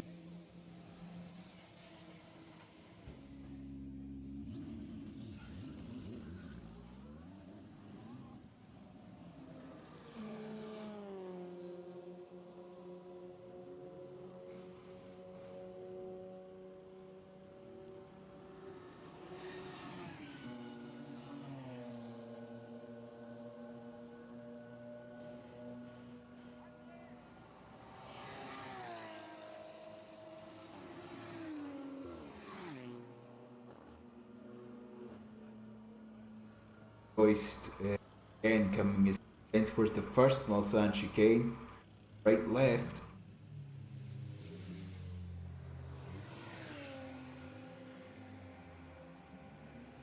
But yes, Nick, how you've well, I suggested this to Peter earlier. Is that hopefully to add a little bit of rain partway through the race, get someone to just go to the weather station at Le Mans and throw a bucket of water over it. Well, yes, like we wanted to do that at Nürburgring, didn't we, that weekend? We did. And look what happened. Everything went horrifically correct. Yeah, unfortunately. We like a bit of rain. Although it isn't quite as bad as the Nürburgring, in terms of getting your tyres on at the right time, should there be rain, is pretty important because it's what, 13 kilometres all the way around. Interesting. 13 kilometres all the way around, so getting your tyres on, making the correct tyre call should there be rain, is incredibly important because that could easily pick up 20 seconds, 30 seconds. Well, exactly, and it's similar when you want to change the tyres back, isn't it? You got to know when this crossover point is again, don't you? That's the main thing. But all that will have been done in preparations for the race, surely.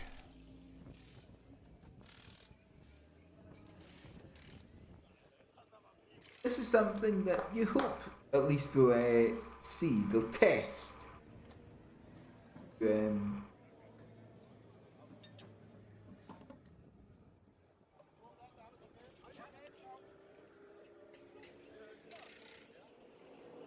I think most teams will have tested that.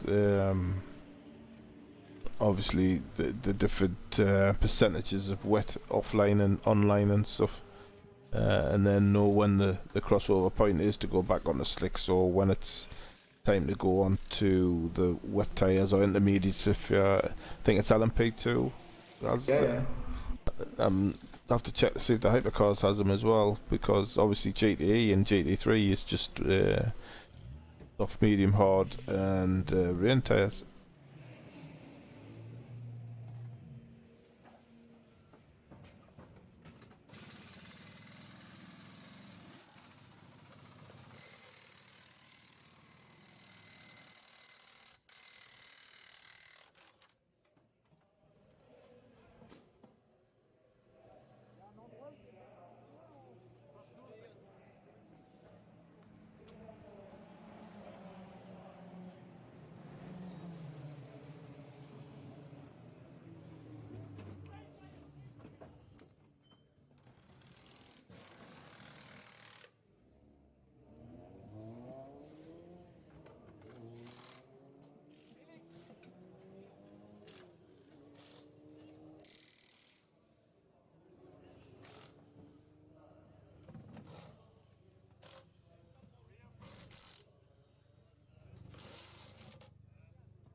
Did we all just get thrown off the server right now?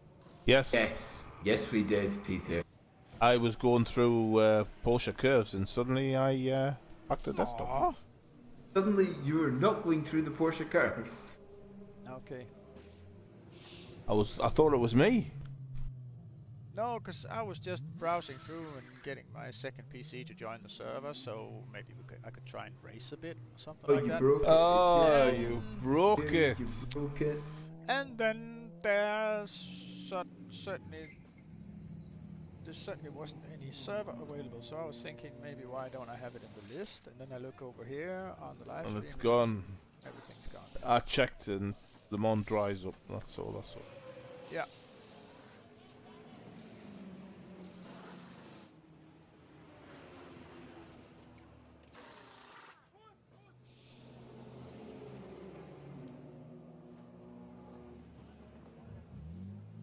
This one does have the server in the list, but I suspect that's an old listing, and when I try to join it, it'll just throw us right back off.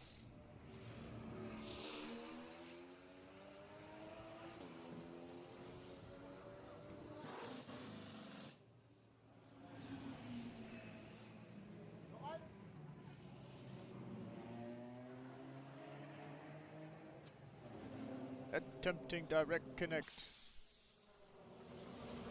Oh, it is up again. Apparently. Does it automatically go back up? I don't know. Can you check to see if mine's working now? I'm not sure. I think I've been messing about with it. Yeah, I most certainly can. That would be...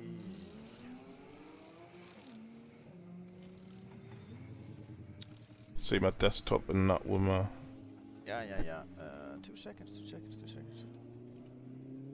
And play. And that's a solid yes! Good, I worked it out. Yes. Thank you. Wait, I'll go back to my... And now you can see the transition to the black screen with the G. Yeah. Cool, we got it sorted.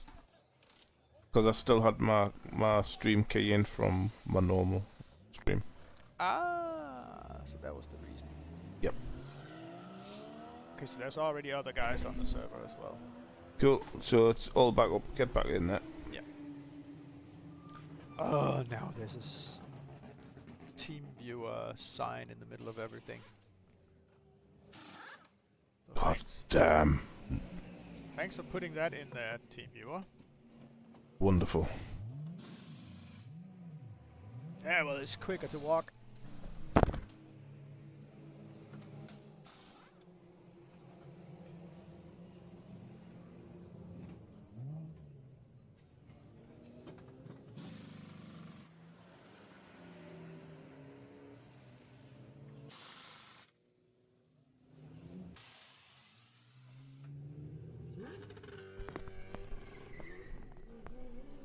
Well then, let's take a ride with you as well, Nick.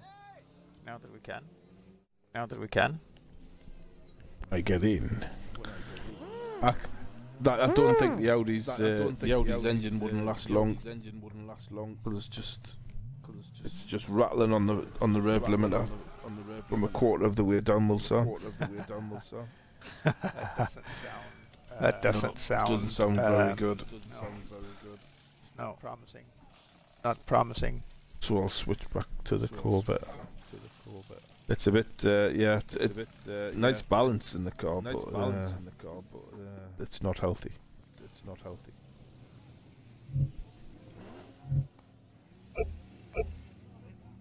He's not here. He's not here. So you did a nice piece of graphics there. You like? Go and see what. Kyle's doing.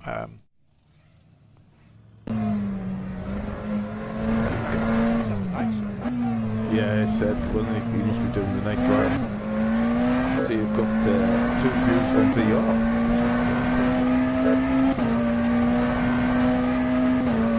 Yeah, that's for sure. Oh, no flag spots.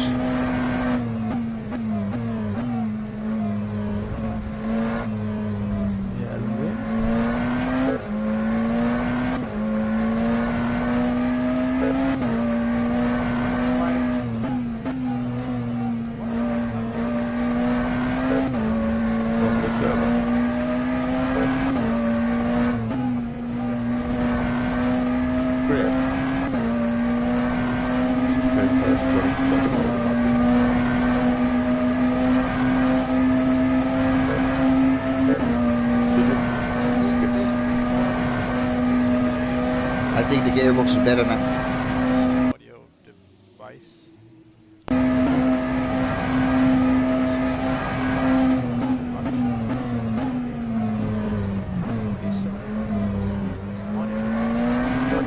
The top speed is 350 kilometers per hour in slipstream. Then you go to the RPM limit.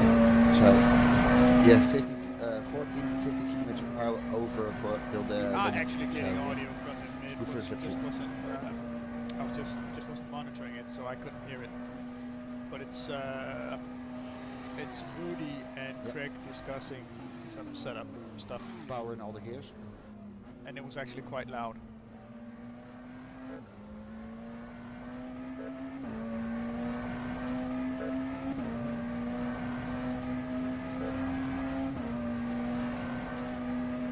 Yeah, he's on a night server or on a private server. And not both? he's on our night server or on his private server. 62 is 0.7 off the pace. Brake temperatures look good. I'm out on track now. Let's go with Dick. I'm out on track now. Let's go with Dick. Yes. We should have your sound as well. I'll try and sort that out. Nick Cam is monitoring off as well. So here we go. It's stuttering a bit, Nick. It's actually frozen right now. Is it now? Yeah. Oh, I'll check it out. Hold on. It worked like the first 3 seconds or something, and then it froze.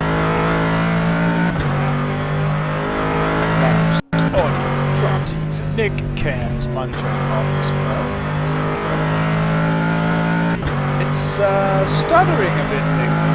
It's actually frozen right now. Is it now? Yeah. I'll check it out. Hold on. 1280 by 7. It worked like the first 3 seconds or something, and then it froze. Oh, you got sound again now? It's chopping a bit. At 30 FPS is way enough for like this, the smaller view here.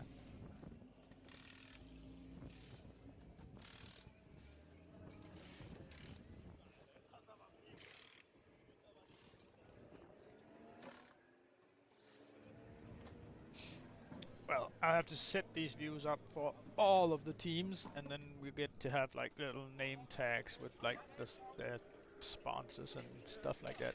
Well, I'll set it up properly. I'll work something nice out. I had this all set up last year for the onboard cameras that never got set up properly because the internet connection, like the company delivering the internet connection, just didn't care. So.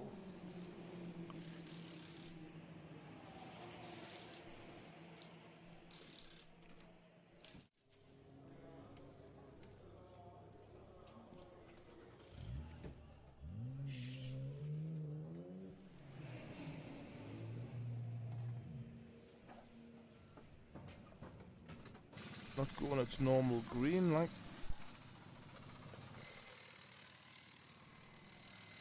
Oh, it's just gone green now.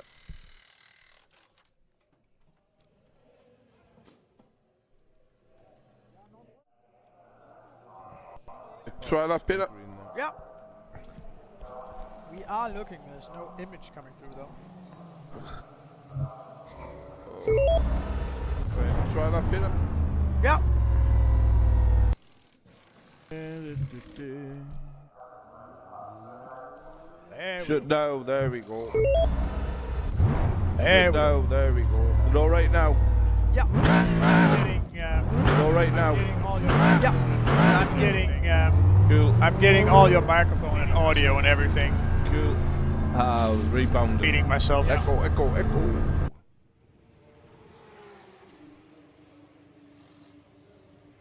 So we'll have to live without your engine noise, Nick. Oh no, what a shame. But it's the Corvette, Neil. Come on. It's the best sounding car Yeah, it's ever. the Corvette.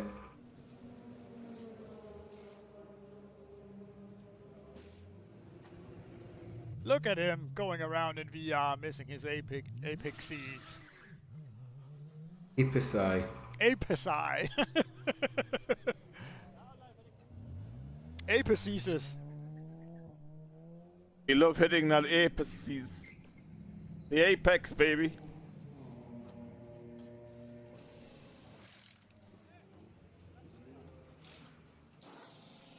Apexices. Or whatever. Do you want to look about my cockpit? Oh, see you looking baby. at the buttons. I see you, baby. If I could, I would stand looking up at the and... buttons.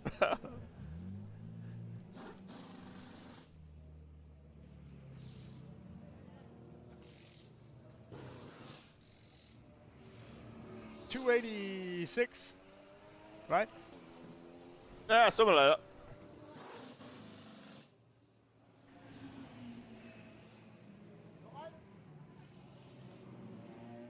So you're British, but you're still racing with all the units in kilometers per hour. And Well, yeah, Yeah. because there's more kilometers, so it seems like you're going faster. Okay. So that's it. I'm going 300. Yes. Oh yeah, baby, yeah. Sounds a little bit better than doing 185. Yeah. I'm doing 185. What? I'm doing 300.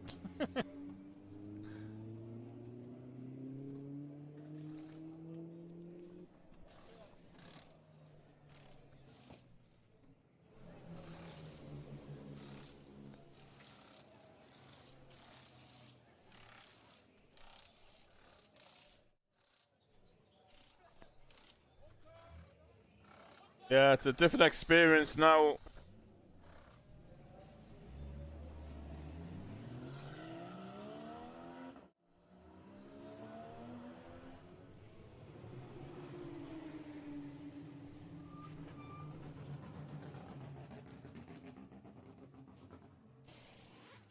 Just for a moment there, 3 of the DSR Dream Team Corvettes chasing each other down the Mulsanne Strait.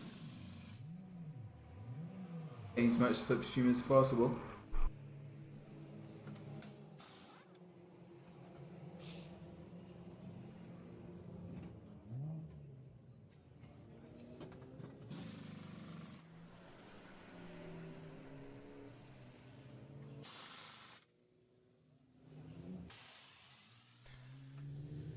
We can watch the DGTS team as soon as they set the fastest lap in class. So, yeah, sadly, AutoCam is reserved for the faster guys. And as you've already seen, I have to just work a little on the stream things and stuff like that. So I'm not sitting at the computer controlling the views. But actually, we've seen a lot of the DGTS car. That's the one that always lists as undefined.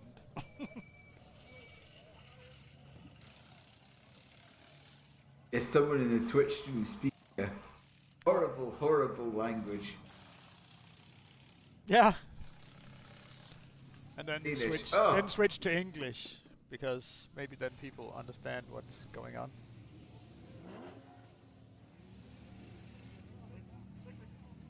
Or you could speak Swedish, which is better. Who knows?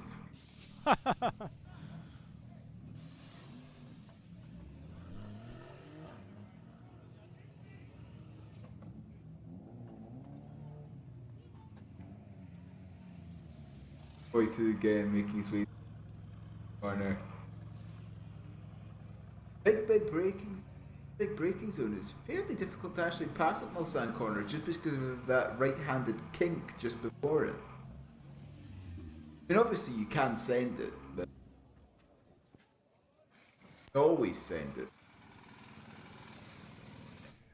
I find it, like, because of the kink in the curb before, I find it kind of easy to judge your braking point, because you know if you wait, like in the DG cars, if you wait with your braking until you hit that curb, it's too late. You know when it's too late, but when it's too I know early. when it's too late.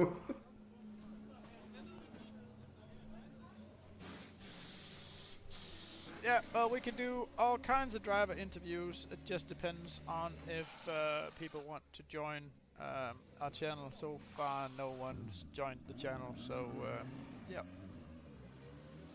You're more than welcome to come and join us at any time.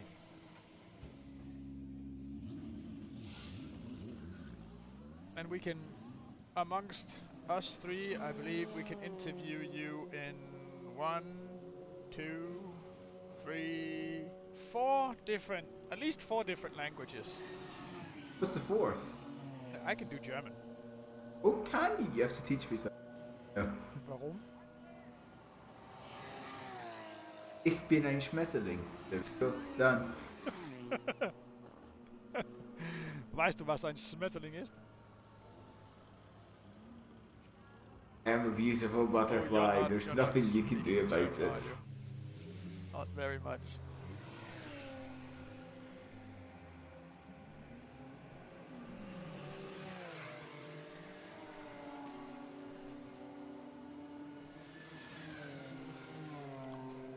Yeah, if you want to do an interview, yes, you just jump into the channel. There's like, if you want to be polite, there's a green room that you enter before, and we can pick you up from the green room.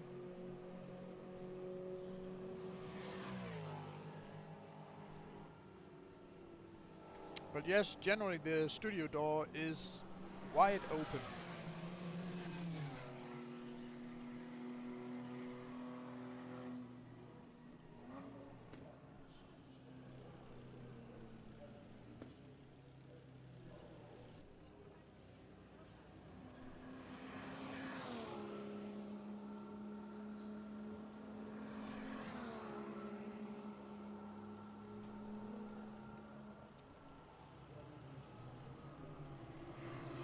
No, this is not the old GTR2 game. This is like you see in the bottom right corner. It's R Factor 2.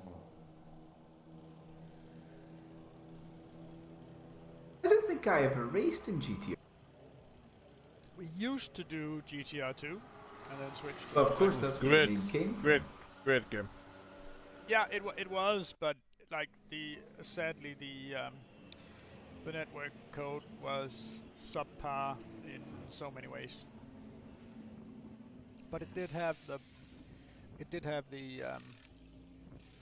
like all the weather transitions and night day transitions. So for a very, very long time it was the absolute best platform to do our event in. So that's why we didn't change, even though R Factor came out, iRacing came out, and we didn't switch until we saw something that was better than GTR2, and that was when R Factor 2 came along. I went to live for speed. Racer 7, Grand Prix Legends.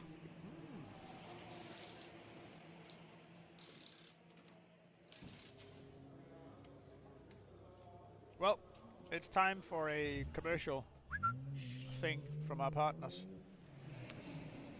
So, yes, we'll be right back after this.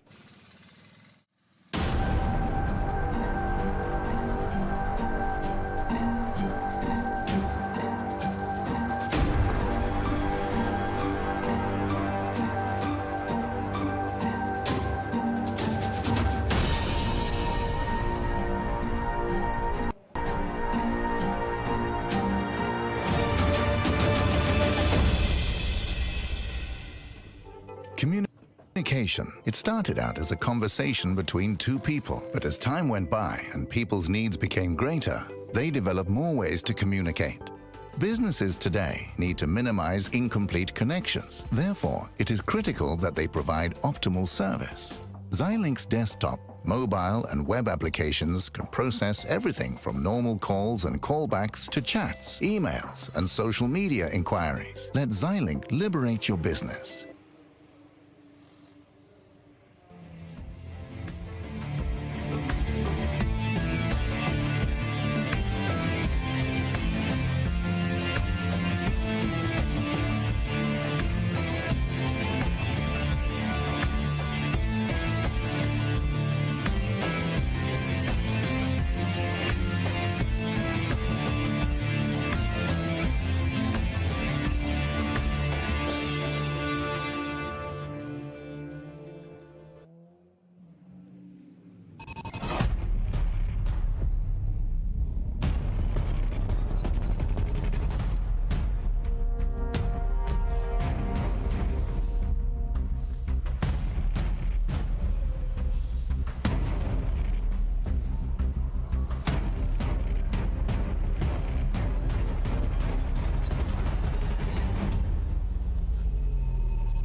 back. We lost Neil. Yeah, Neil's away to bank some hours for October. Yeah, he may have taken that corner just a little bit too hasty. Anyway, it's only you and I, Nick, now. Let's go and see where you're at on track. Coming out second, Mulsanne. Yes. Right behind the DGTS LMP2 car. Who hit the bollards at the exit of the pit lane. Ooh. And had to come out again. Aww.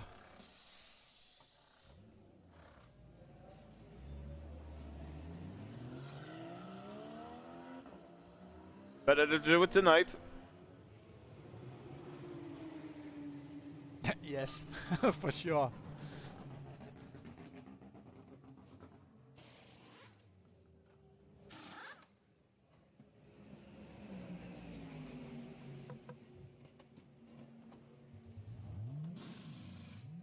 Yes, this full VR lock is very nice. Yeah, just the thing like being able to look in your side and rear view mirrors, being able to look out the side of your car. I find it, you know, just like exiting the pit, like the garage when you're going out onto pit lane during practice is just so, it's just so great. You can look and check if someone's coming. Like you can't even properly do that with the triple screen setup.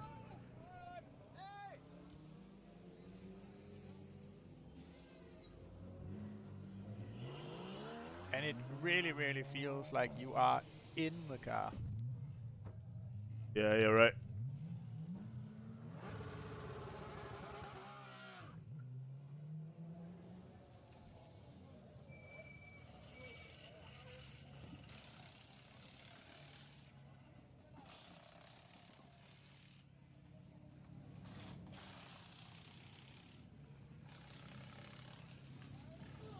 It gives a much better feeling.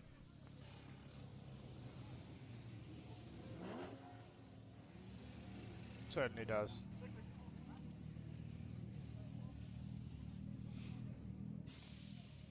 I've just found hitting the corner exits so much easier. You can spot them much easier. I spot them earlier.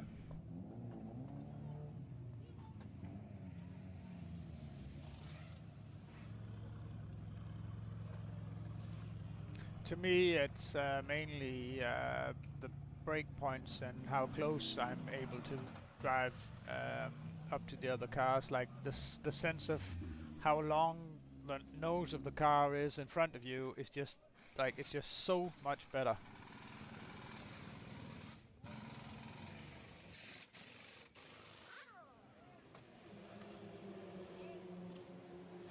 I've never spotted that corner so much so easier in the whole of the time I've been driving. Like that's the DGTS car. Yeah, Tete Rouge is just, it's just a great corner now.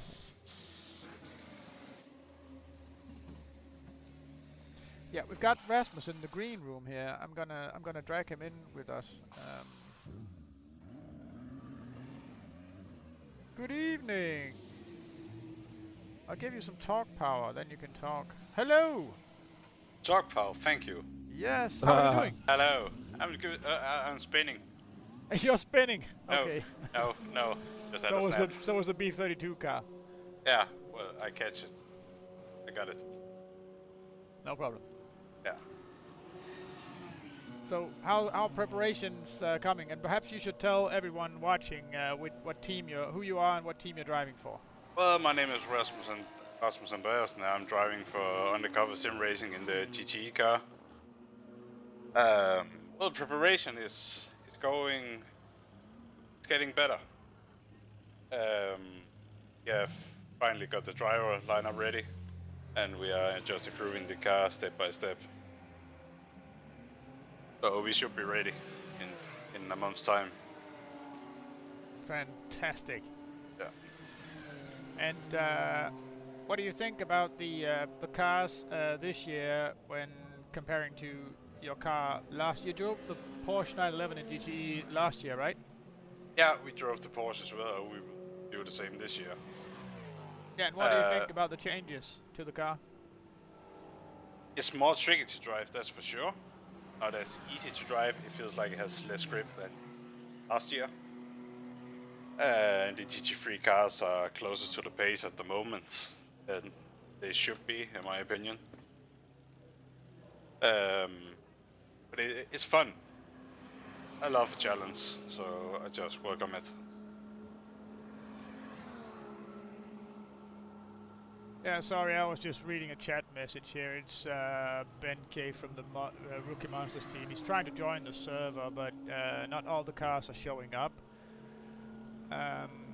He couldn't see the Senna, no, because there was an update to the Senna just before we went live. And as I said earlier, it's John managing the server, and he's celebrating his wedding anniversary. So yeah, we try not to bother him too much, and maybe we can live without the Senna on track for one evening. If you want to drive the Senna, you can of course go on to the, I think it's on the Rain server, on the Night server, on I think basically all the other GTR24h servers except this one.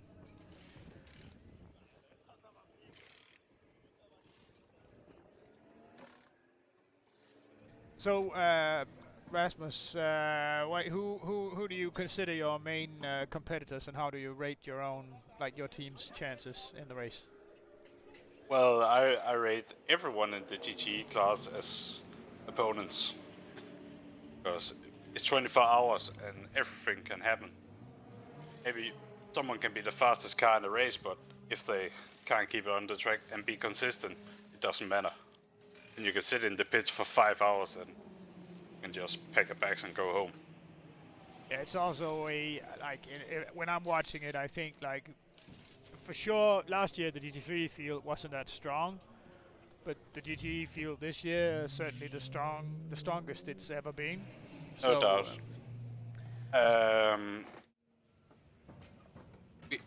Personally, for me personally, I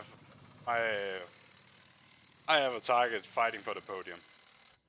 Yeah. But I have to admit the competition in GTE class has been increased massively this year with the arrival of teams like VRS, Coanda Sim Sport, yeah, who everyone knows in the sim racing community.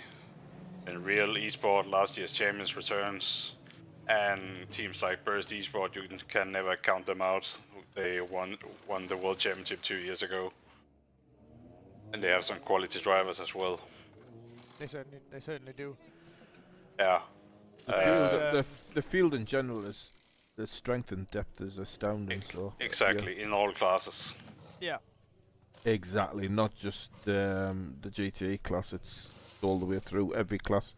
So it's going to be great to call, and it's my excitement begins when everybody turns up and you start practicing, and what I like is when all the different team members start just creeping around to the other teams, having a little look, seeing what they're doing, seeing how their preparations are going, and then the final practice before the first qualifying session, when everybody's head just really gets down into it, and then when we hit the first qualifying session, yeah, all the sandbags come off. Those sandbags, all covers are gone.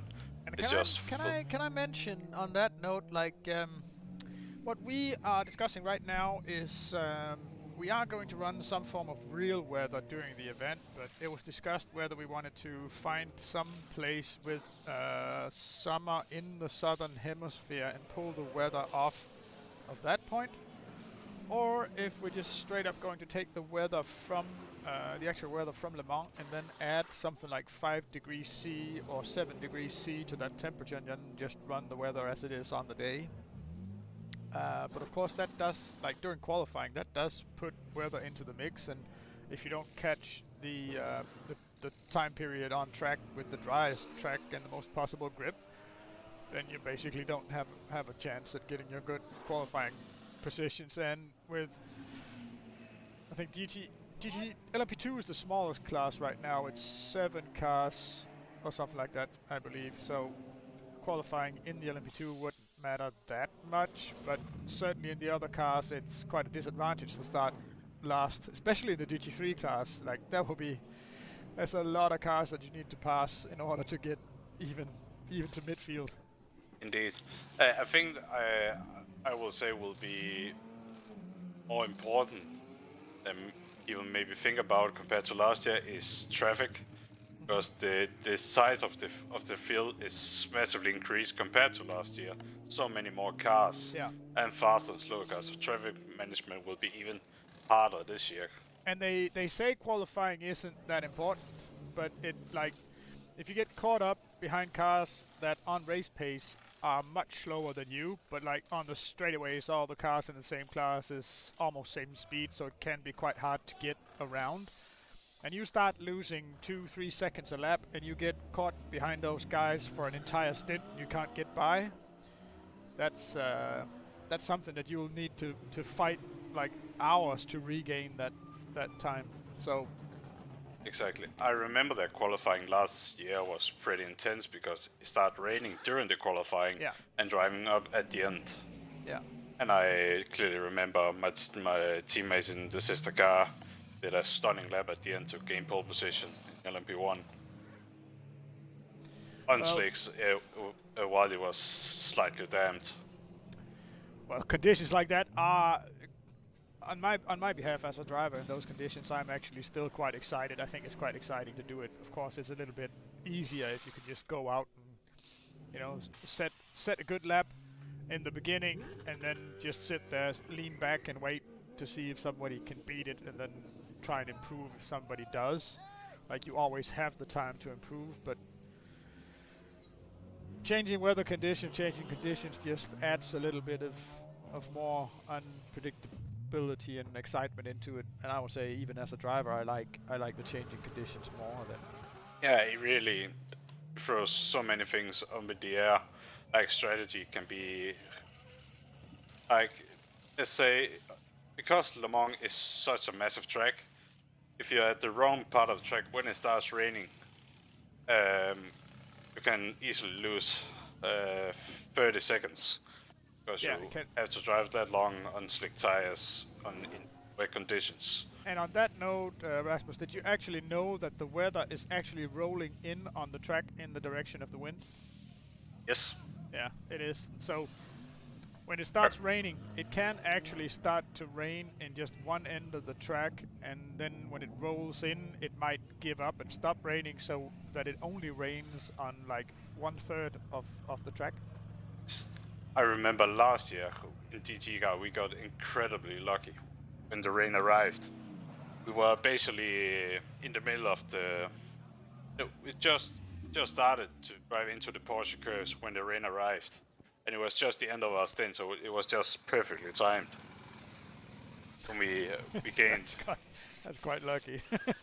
We gained so much time. Yeah.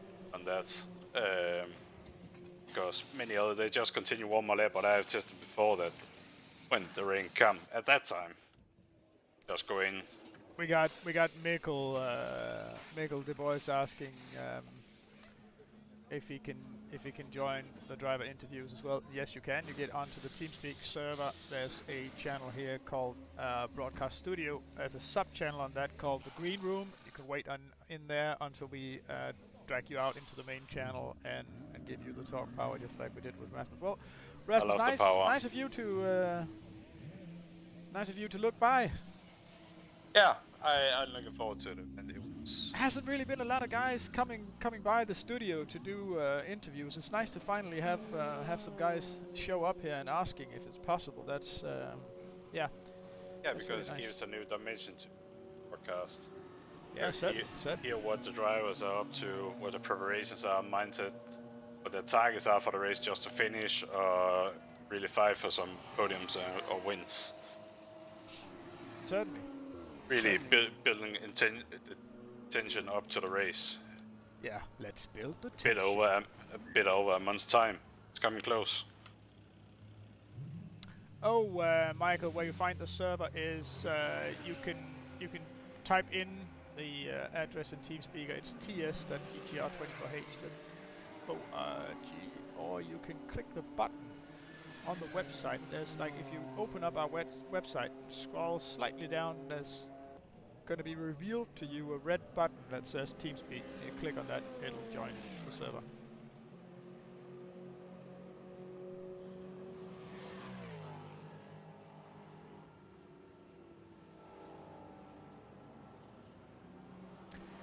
Oh, Nick, I need to reveal other things as well. Oh.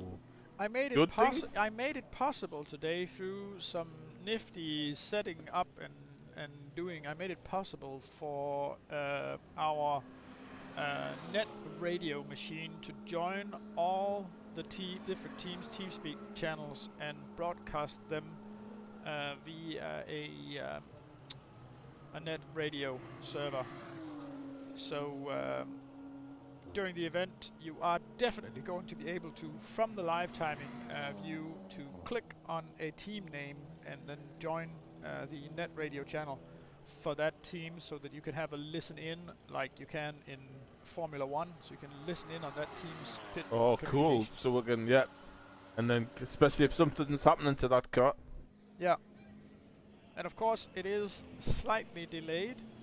I noticed today a delay of, I think, 7-8 seconds or something like that, but we're going to control it. I don't know how much delay it actually needs, because of course the teams can just, like jet pilots do, they have this Bruti code, so like you have short codes that mean different things, so you don't have to reveal to other teams. Like when you want to pit, you can just have a specific word that you say when you want to pit, and you can change that up when the drivers are in. Of course, that's a nice thing, like you're physically able to talk to your team before you get into the car, and you can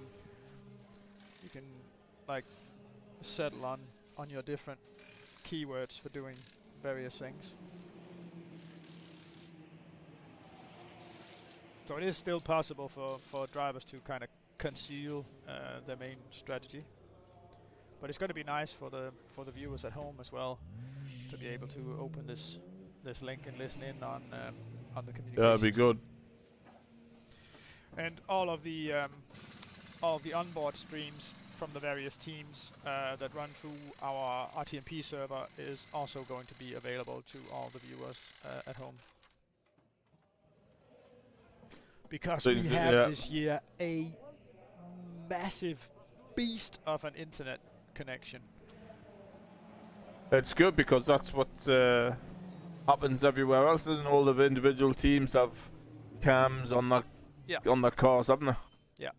So the fans can follow their car. Yes. And the nice thing about doing it is like we use Restream.io to stream to all the various platforms, and I know you have to pay a small fee to set it up to do custom RTMP streams, but yeah, I just sign up for a month and pay the fee, and then you can shut it down afterwards when you no longer need the custom RTMP stream. But it's a very nice service. Like Restream has been fantastic for us in our ability to stream to all the various platforms. So I'm in the LMP2 now. Oh, you are?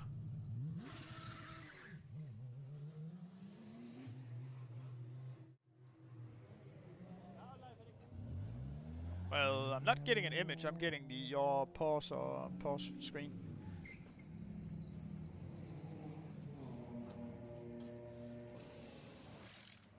I think we can go on a bit longer than the 4 minutes that we have left of the stream time tonight, the official stream time. If you don't have anything you need to do. I'm alright. There, you should get it now. You should go on board with Rasmus as well, if you're on track again, Rasmus. I've been on track for a while now. Oh, we see you at the bottom here right now. You're actually on right now. That's a start. So currently P3 with a 419 something. Like Mikkel can't find the link to join the TeamSpeak server. You can just go onto GTR24h.org, scroll your page down a bit, press Ctrl F, and then type in TeamSpeak. And then it will most definitely, the very first thing it will find on the web page is the TeamSpeak button. You of course need to have the TeamSpeak 3 client installed in order to do that.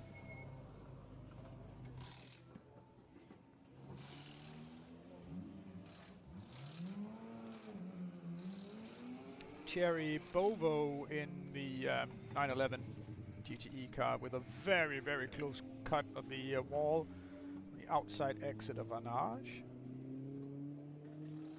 Yeah, I raced against Thierry and his teammates last year. So he's a fast racer, or They got a podium position at one of the races, and it was great to see that, because they work hard and they do a lot of practice, so it's great when that pays off.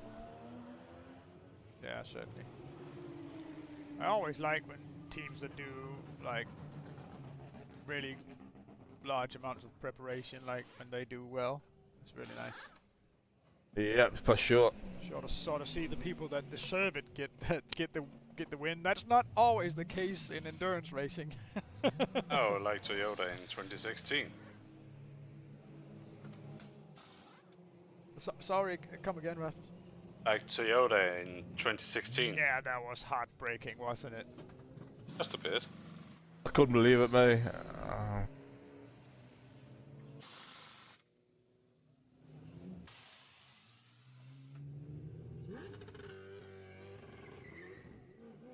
There we go, the famous undefined GDTS car, LMP2 car again.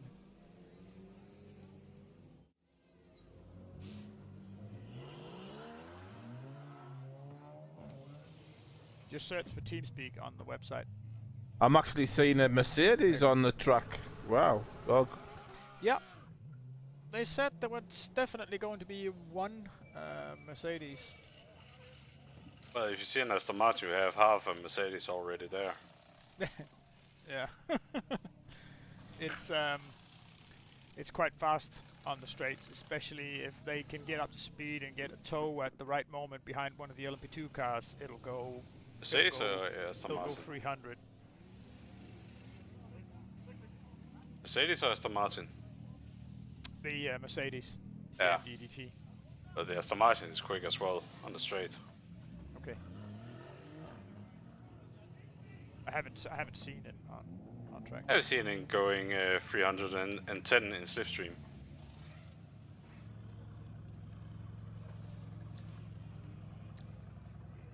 Well, I'll show Miguel on screen what to do, because I have that option.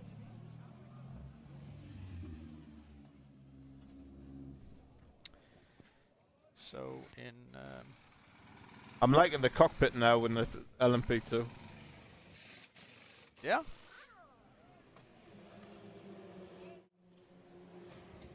So here we go on the website. If you want to join the TeamSpeak server, just scroll down a bit. Wait, then it says Discord, TeamSpeak, Facebook, Twitter, Instagram, LinkedIn. Click TeamSpeak and let it open the TeamSpeak 3 client, and then it'll join. Simple as that.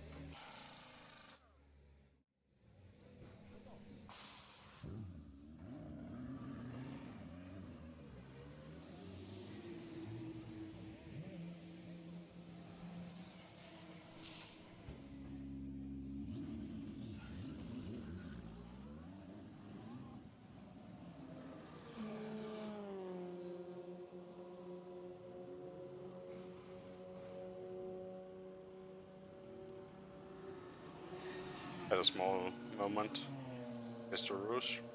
Ooh. Just a small excitement piddle, that's all.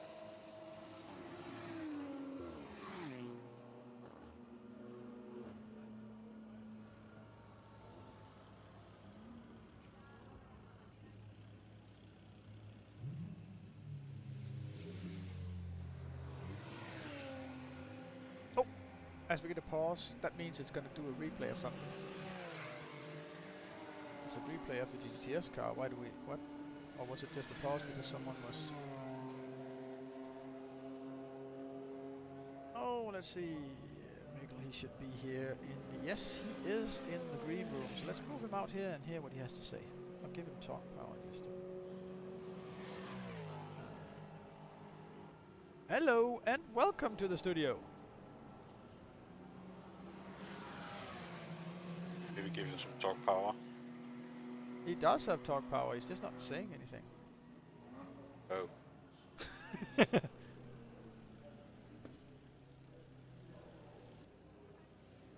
Anytime you feel like breaking the silence, you're more than welcome. There we go. Thanks. Hello. And then we get audio for just a short while and then nothing again.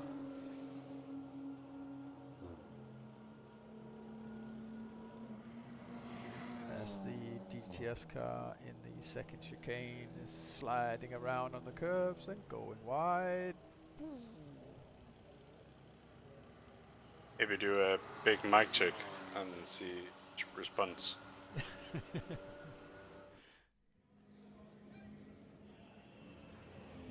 Oh, you're going aggressive on the downshifts, Rasmus.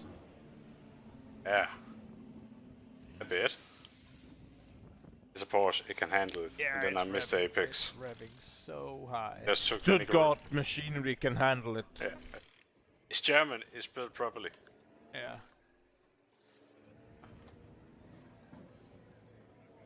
But I just took the ultimate Nico Rosberg line in the Porsche, in an arch. Faster to not hit the apex. It's a Nico Rosberg line. The Rosberg line. Yeah.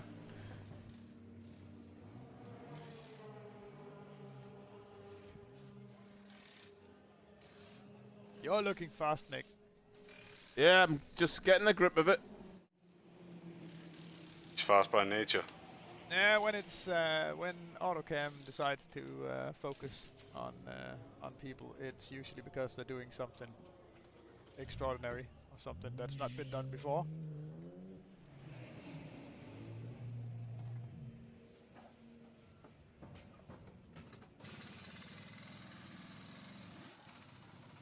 What's the top time in? Is it 3:33? Is it? Between 1 and 2,000 minutes. Yeah, something in that window. Yeah.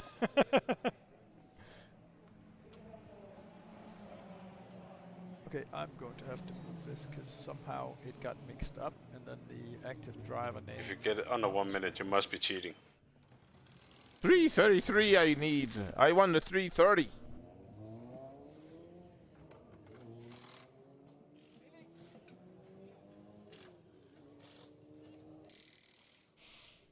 Well, Big we heard cough you bottoming for a out. bit, Mikkel. We heard just a bit of sound from your microphone. I think you need to select the proper output device in TeamSpeak. It's in Tools, Settings, and then I believe, like I'll check it myself. Tools, Options, Playback. Then it needs to be set to the proper playback device. And if you're not hearing any sound from us, it's because it's not set to the right playback device.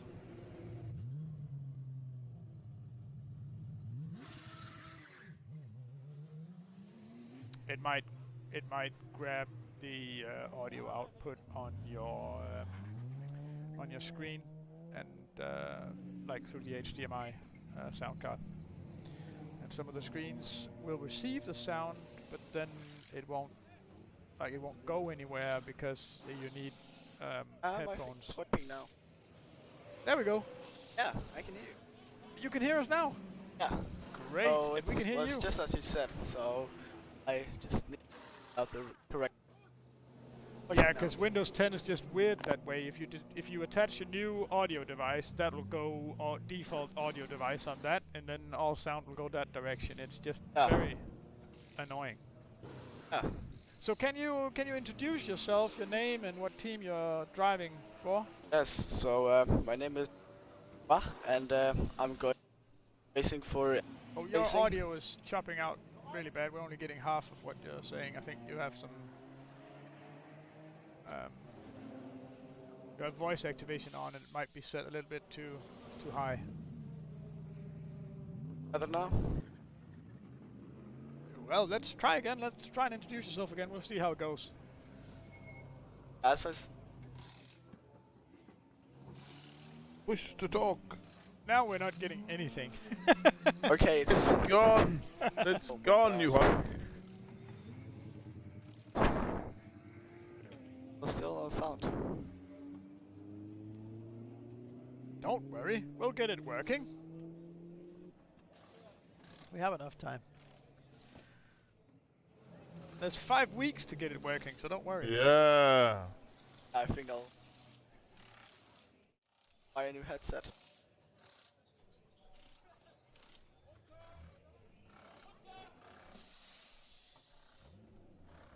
Well, but in 5 weeks' time, you'll be sitting in the hot chair Of on the course. stage doing the interviews instead. So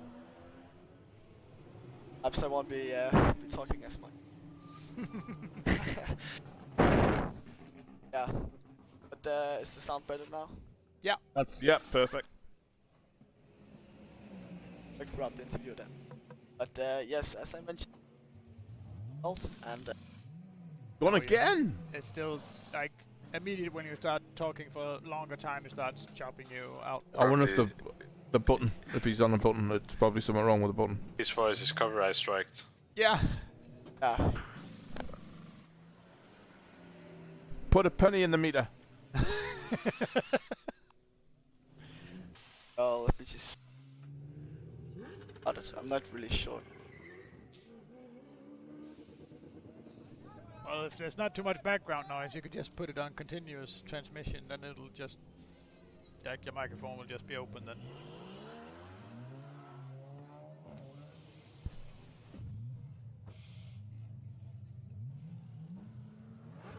Two seconds, I'll just check the timings here. May need to add our sound onto that as well, so I'll just let you know when it's ready. Okay. I see a wild Nick Newcomb behind me. Yeah, you do. Oh, that is actually working. We actually got everyone on here. The sound's fine. As long as Nick does. As long as Nick does, and that's all we heard. Come here. I'm gonna deploy my hybrid system. Perfect. I have my hybrid system. Give you half a tour. I don't know why, but there's none of the GT3 cars that are actually going like GTE car pace tonight. So maybe they're doing long runs and no one's done a qualifying lap yet, but it does look a bit more Real relaxed. pace, yeah. Yeah, like I think it's probably long run tests tonight. yeah, like the B32 car is doing in the GTE class is doing 353s, and the fastest GT3 car is doing 356. So that's at least 3 point some seconds difference. So I think I might find the right settings now. And I think I've turned up the volume of my mic as well. Yeah, I'm you not it sure. works. Now I It can works. turn you back down again. Okay. Because I had you turned up just a little bit here for. Okay, so but it's on continuous transmission now, so Yeah. maybe it works now. Yes. Should we try and see if it will let It certainly seems like it's working now. So you start over, introduce yourself, and tell us Yeah. about the team. Okay, so yes, my name is Mikkel Dubois, and I'll be racing for MSB Racing in the number 52 LMP2 car, and yeah, in real life, away from sim racing, I'm also a racing driver in real life, so I compete in the Danish Legend Car Cup, and currently 6 championship, and hopefully by the end of the year in P5. So I'm 1 point behind 5th place, and we have 1 race left. So I'm crossing. Okay, my just fingers. they just need to deliver a good result. Yeah. So but I feel very comfortable at the track we're going to race the final race on. So hopefully I'll be able to do. So you're one of the guys that we can ask how do you find? Oh, that's a big crash from Michael Oester here in the Mercedes AMG GT. That was actually quite. There's no powerful, escape with the software, is there? He pressed escape before the car finished. the No, crash. but he's caught. He will never escape the software. He'll always be found out and shown live. Yeah, well, anyway, we can ask you then. How do you compare the racing in the legend cars to sim racing?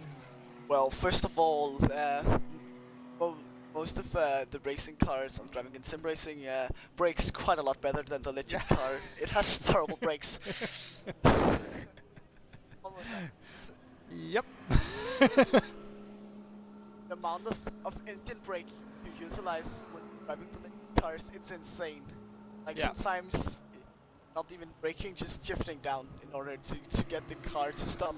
But yeah, I think it's kind of, well, it's very different from what game you're playing. I think R Factor definitely has one of the best tire and I'm not really sure, it's kind of slipping simulation. It's very great. You're really able to feel when the tires slip, and that's what I'm very good at, because the legend car also has very low grip, so I'm quite used to driving on the edge. Not sure what you saw when I was driving, but I try to be right on the limit all the time. Sometimes, of course, you go over the limit and spin out. I can tell you it wasn't like that in the beginning. Like when R Factor 2 came out, the tires were definitely we're getting a lot of follows right now. You're apparently a popular guy. Well, I started all just Thanks for all the follows, guys. Yeah, when R Factor 2 started, the tire muscle definitely wasn't like it is now, because back then it just used to the grip just broke and then just fell away like off a cliff. And I haven't been racing cars, but I've been racing go-karts, like the classic karts, for years, like 20 years from now on, and it just doesn't happen like that. There's when a kart starts to slide, there's like a small drop off, and then you get exactly. You feel a bit bogging down, like it's losing a bit of momentum, and that's all you feel like. You can still control the kart and still get it back on track and go on, but you lose a bit of momentum and lose a bit of top speed, and that's it. Yeah, and that's some of what R Factor 2 is starting to feel like now, and since last year it certainly got even better. Yeah, I think I noticed that on my first run. I was driving double stint on my tires, and I was never able to go under my time, but I felt like the time wasn't really what the best I could achieve was. So, but after the server restart, as you might have seen, I'm not sure if you were looking into the time set, because I was in P3 at the moment. But after the server restart, I put on a new set of soft tires, and I was instantly going 1.3 seconds faster per lap in race trim. So yeah, it's definitely it's very realistic in a way that the way that the performance drops off as the tires get worn. So and yeah. Also cold tires, it's not as bad as it feels in real life yet, because I think that would be hard to drive out of the pits then, because cold tires in real life are much worse than cold tires are in the game. I haven't seen any simulation do real cold tires. Oh, not really. Because cold slick tires is like driving on, those, like I used to say, we use those for RC drift cars, like vinyl tires. Yeah. Yeah. They have absolutely zero grip, and they feel like the tires felt in the beginning when R Factor 2 came out. Like if they start to lose grip, you start to get past that slip curve, then it just drops off a cliff and the car's just gone. Yeah. That's also very. First of all, it's unrealistic, but it also takes some of the fun, especially from doing endurance racing, because some drivers I'm not saying that's me, but I like to do long stints, and maybe the tires aren't as good as what they probably should be, but I'm still able to do a-okay lap times, and during 24 hours, especially in this race, the changing tires maybe 3 or 4 times less is going to end up winning you almost a lap or so. So it's crucial to be good on one tires. Yeah. And some of the race tires won't even be good in, like, especially in real life. The race tires won't even be good until lap 3 or lap 4 or something like that. They really need to build that core temperature of the rubber in order to make the kind of like make the oils, the chemicals in the tire work properly before it really gets soft and grippy. Yeah. We see that a little bit in the game. Like, I don't know how much you're into looking at Motec data or something like that from the game, but there's core temperatures and surface temperatures of the tire. Yeah. You can see those. They are wildly different if you start to monitoring those. So there's actually a lot of very, very deep simulation of tires going on. It's not perfect. It's not 100% realistic, but I agree with you. Like, R-Factor 2 is way beyond any of the other simulators in this. Even on brake temperatures and brake performance, R-Factor 2 is still miles ahead of all the other simulators. And as you just mentioned, the brakes are, I think, amazing in this game. It's really realistic how if the brakes are cold, you get, especially in the LMP2 car, you get absolutely no brake performance. It's like no touching on the brake going, especially on the first lap when you're going down the Mulsanne straight into the chicanes. If you're not careful on cold tires and cold brakes, you're going to go straight on. Yeah, that's the carbon ceramic brake effects. They just don't bite when they're cold.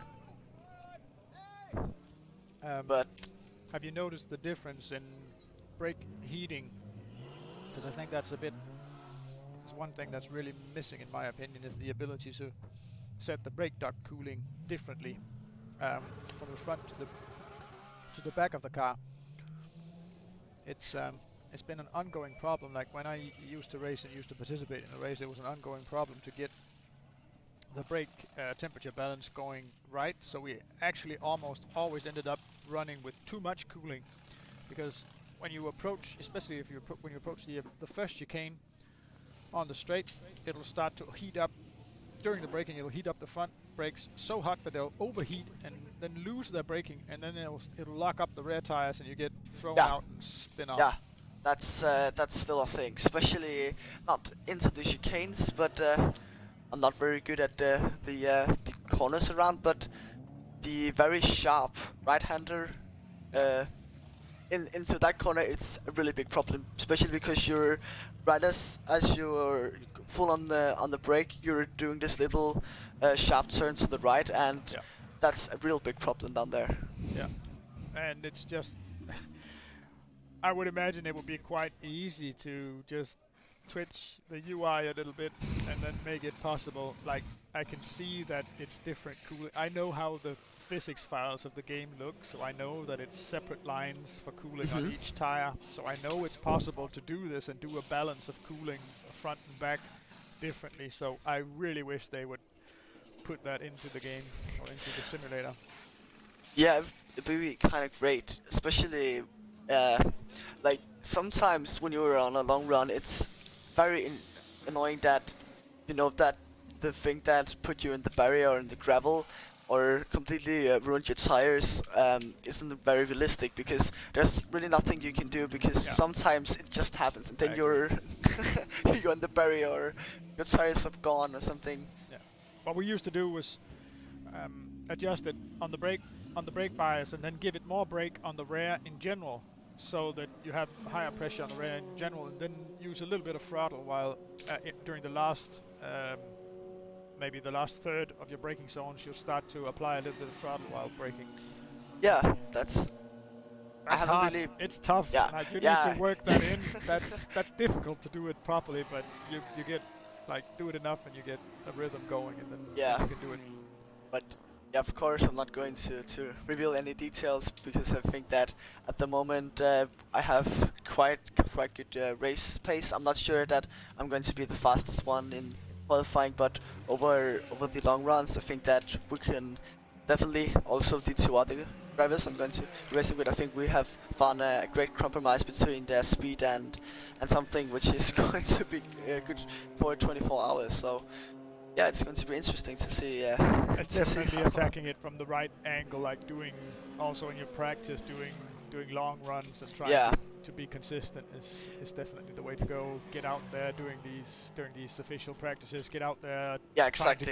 Get to, like when you're in an MP2 car, you want to know all the GTE and GT3 car drivers and want to know which one of those drivers do you really need to look out for, and others you can just pass anywhere you want because they know the game and know where to place themselves. Yeah. You know? Yeah, but I'm not really sure if that was something that you have discussed earlier in the stream, but what I saw from my driving perspective, a lot of the other LMP2 drivers were doing like 1 or 2 laps and then returning to pits, and I'm not sure if that was down to them crashing or they were just doing constant qualifying runs, but I think that's kind of the wrong approach to a 24-hour race, because if you have to be careful, because if you get used to driving the cars in qualifying trim on new tires all the time, then you're going to get quite a bit surprised when you're going on old tires during the double stint and you're going to be racing with a complete loaded car with fuel. It's very different from driving 1 lap on new tires with low fuel. Can I say on that subject as well that humans are habit animals, and what you practice is what you get good at. Yeah, exactly. So if you practice short runs, that's what you're going to get good at, and you can't be good at everything. So yeah, it's kind of dangerous to teach yourself habits that you really don't you need want to use. Yeah, you need to do something, and of course sometimes I'm also doing the low fuel runs, but I try to of course keep them on my private servers because I'm not going to show of course the best I can do. I think that's probably not sandbagging a bit. Yeah, of course you need to sandbag, especially when you're doing 24 hours. If you can just hide half a second and you're able to find that half a second, and that's very crucial on race day. So of course I'd be lying if I said that I was going full throttle all the time. Yeah, well I've always gone full throttle in the practice as well. Like if other people want to go faster, they need to beat me anyway. So yeah, that's right. But it's also kind of like I never thought that competing in this would be such a psychological thing, because sometimes when I'm racing against the other LMP2s, I can't help to think. What are they doing? They are 2 seconds faster. Are they doing qualifying? Are they doing race trim? What are they doing? So I always try to look at the map. Where are they going? Are they doing 1 or 2 laps and going back, or are they running as long as I do? But yeah, it's not something that you should do when driving, because it's when you start to think too much about it, it's usually where the big mistakes arrive. So control the controllables. Yeah. You can usually spot the guys running the qualifying trims by looking at their sector 1 times. Yeah, that's actually right. They certainly do really fast sector 1s. They're certainly on qualifying setups. So. But it's actually right that you should always just think about controlling what you can control. It's a good way of saying it. That it's usually when racing, especially in real life, sometimes I start to think about some things that's really out of my control. Like it's really stupid, because it's very important to concentrate when driving, and it's stupid to think about things. We've got one of your legend car competitors, I believe. It's on track now as well. Noah Watt. Yeah, I think he only drove 1 race in Aarhus, but Yeah, I think he's driving in the Super GT Yeah. series, but yeah, he did race one time, and I'm not sure really how good But it went for him. No, he crashed out. I saw one of the races and he crashed out big time. Yeah, so, well, actually, that's another interesting race for me because he was racing in the classic race in Aarhus, and that's actually my first time on the podium. So, It was and our horrible first, weather.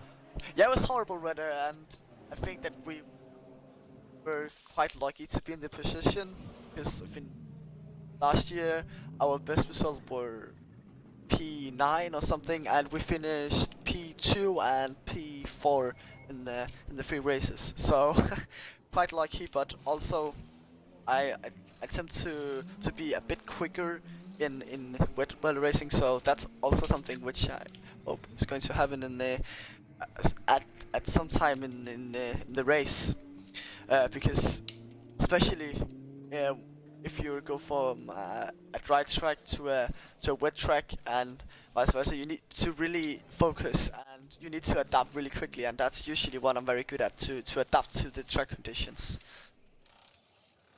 I want to say, I didn't want to interrupt you, but thanks to K Current for the follow. Yeah, I tend to speak quite a lot, so it's fine. Yeah, but it's interesting. Like, it's always interesting to hear from people that are in real race cars, like all the things that you can. There's so. I know from myself that I definitely got to be a faster go-kart racer because of sim racing. Like, I would never have been that good in a go-kart if I hadn't done all my sim racing. No, it's And it really wasn't just a technical thing. Like, it's just the like. In the beginning, when you start doing sim racing as well, you get all wired up at the beginning of a race, and you're all jumpy and jittery, and everything's so exciting. Like, you know, when I start a race nowadays, it doesn't even touch me. Like, I'm cold as ice, and it doesn't matter if it's a kart race or a sim race. Like, it's just the experience that kicks in, and it doesn't even bother me. Well, I would never have been able to do that without sim racing training. Never. Well, I hope I'll get to that level of experience sometimes, because the feeling I get when right before the lights go off in real life and in sim racing, it's almost the same. I feel the same tension, but if I can copy your way of doing things, well, I think that in maybe 2 or 3 years, Legend Car will be much better for me, because especially with over 40 cars, sometimes the nerves can essentially what ends your race. Yeah. You need to stay calm, especially if you're starting a bit lower than you want to, because if you're too eager on the start, you probably end up losing places instead of gaining. So yeah, it's you need to be careful and stay calm during the first laps. Yeah, and there's other guys asking here if we're open for interviews. Of course we are. You can just drop by the channel. Yeah. And speak. So I think that maybe I should probably go to bed, because tomorrow we're going to test actually with the team for around 10 hours. So yeah, well, have a nice test then. Well, thank you. Yeah, have a good one. Runs well and runs as planned. Yeah, I hope so too. So, and thanks for having me. I'll make sure to catch up with you people. That was a really great interview. Thanks. You're welcome. Bye. Bye.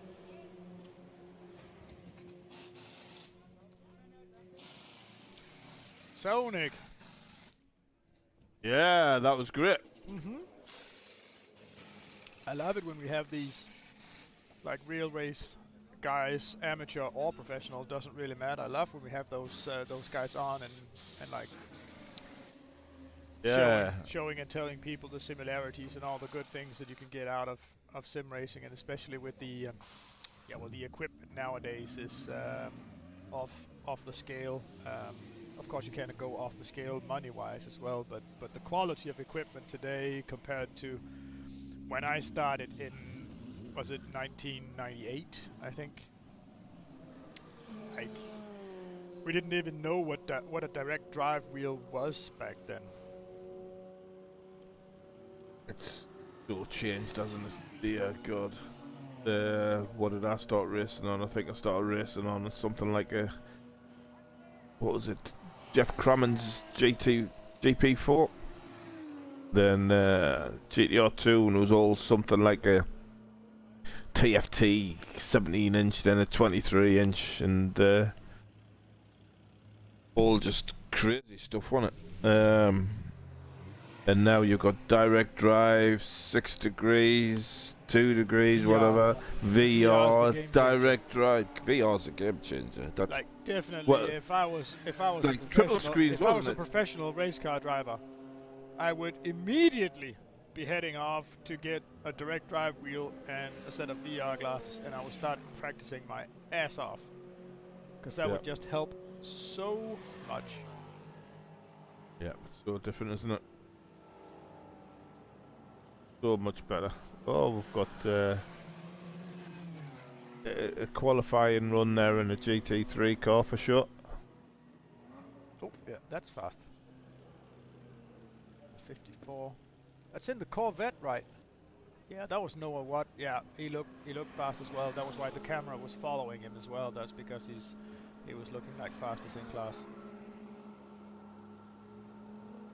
Let's do an ad break because we're way late for that, and see if somebody wants to join. And if we don't get anyone joining, Nick, I think we should end for tonight. But let's No problem.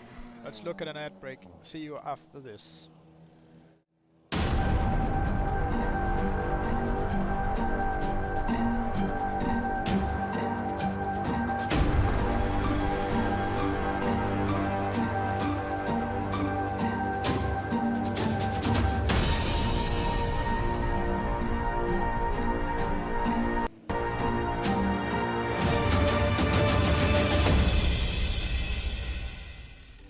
Communication. It started out as a conversation between two people, but as time went by and people's needs became greater, they developed more ways to communicate. Businesses today need to minimize incomplete connections. Therefore, it is critical that they provide optimal service. Xilinx desktop, mobile and web applications can process everything from normal calls and callbacks to chats, emails, and social media inquiries. Let Xilinx liberate your business.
So we're back again, and thanks for the heads up on the audio levels. I was just trying to keep it below minus 10 dB to make sure there was a bit of headroom. So Nick, you're still in the LMP2 car? I'm gonna have a go of the 720 car that I haven't. I'm trying to join in the Aston Martin on the other machine.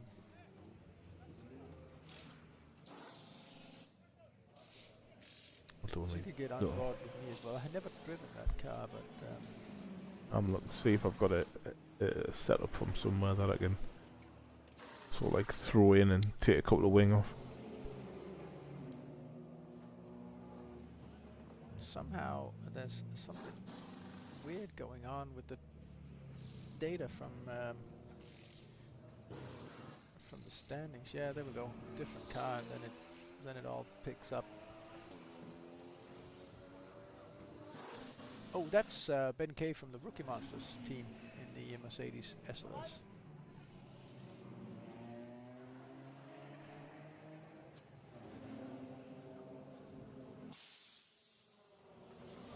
I'm in. Oh.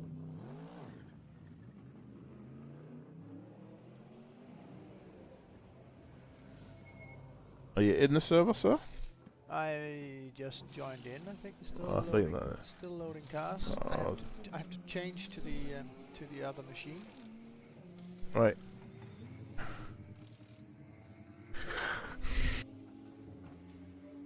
But it's getting there. I'll see you in the Aston Martin. Can you see me? I can't because I'm not at the PC. I'll have to change. I'll have to change to the other PC then. And I would have to have a view here. We used to have the double display, so we can get mine on top and get the auto cam on the bottom. Then maybe a different webcam could suffice. I'll try and change.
There's a lot of things that I need to clean up before this view will even get close to working. And we need to add Nick in as well. There we go, Nick. Now we can hear you as well. Cool. I don't know if it is.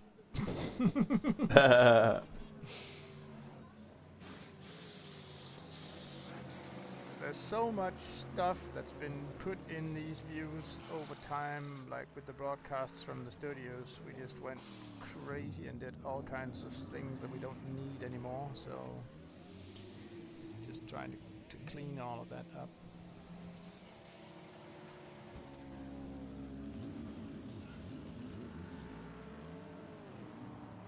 It does look like, sometimes it does look like it's getting image through on the handycam, like what is going on.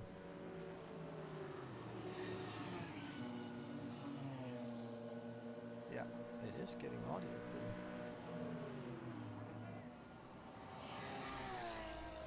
all audio but no image.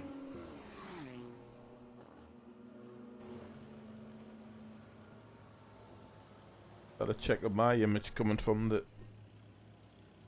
Looks nice and clear. Yeah, I think it does.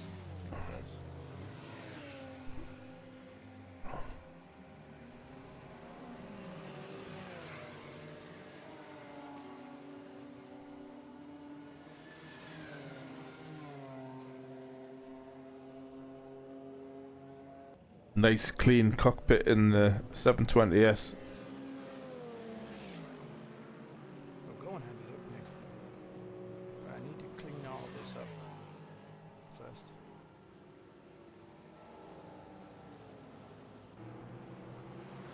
And there's a lot of junk in here.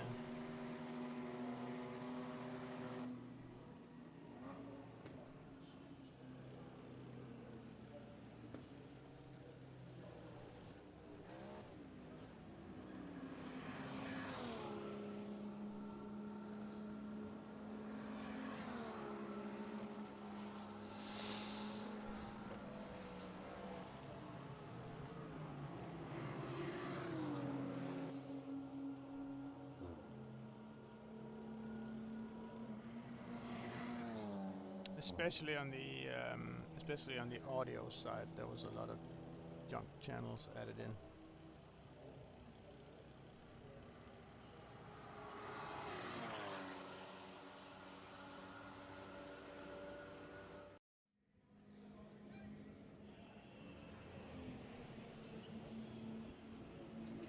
Like that is a bit better now.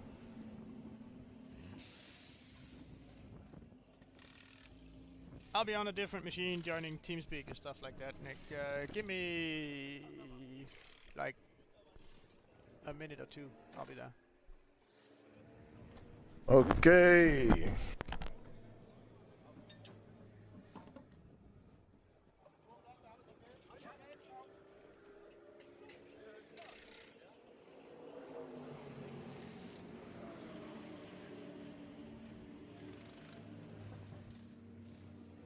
Setup feels good. Or at least drivable. That's the main thing.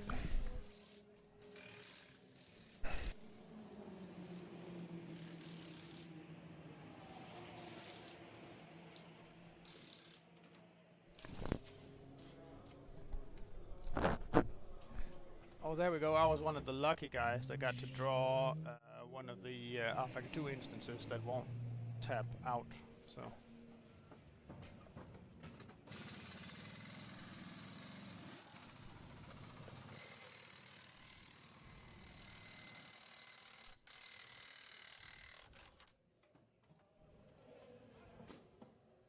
Yeah, I got the remote going on my phone now, so that I can switch scenes remotely now. Whee! Cool.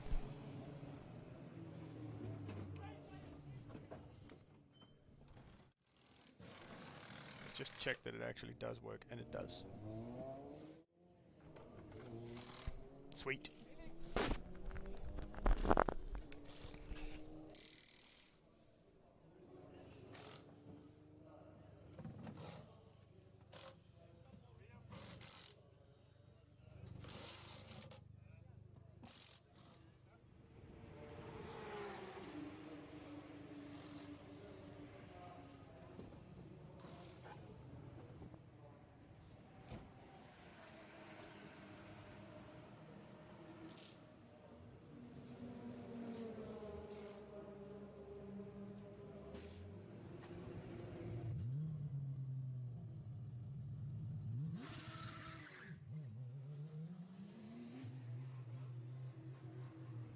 Hello there.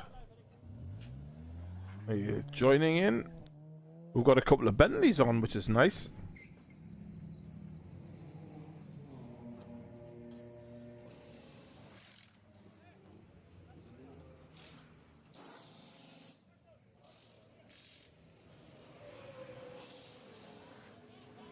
Cockpit looks great in VR.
Not very far, but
the bummer.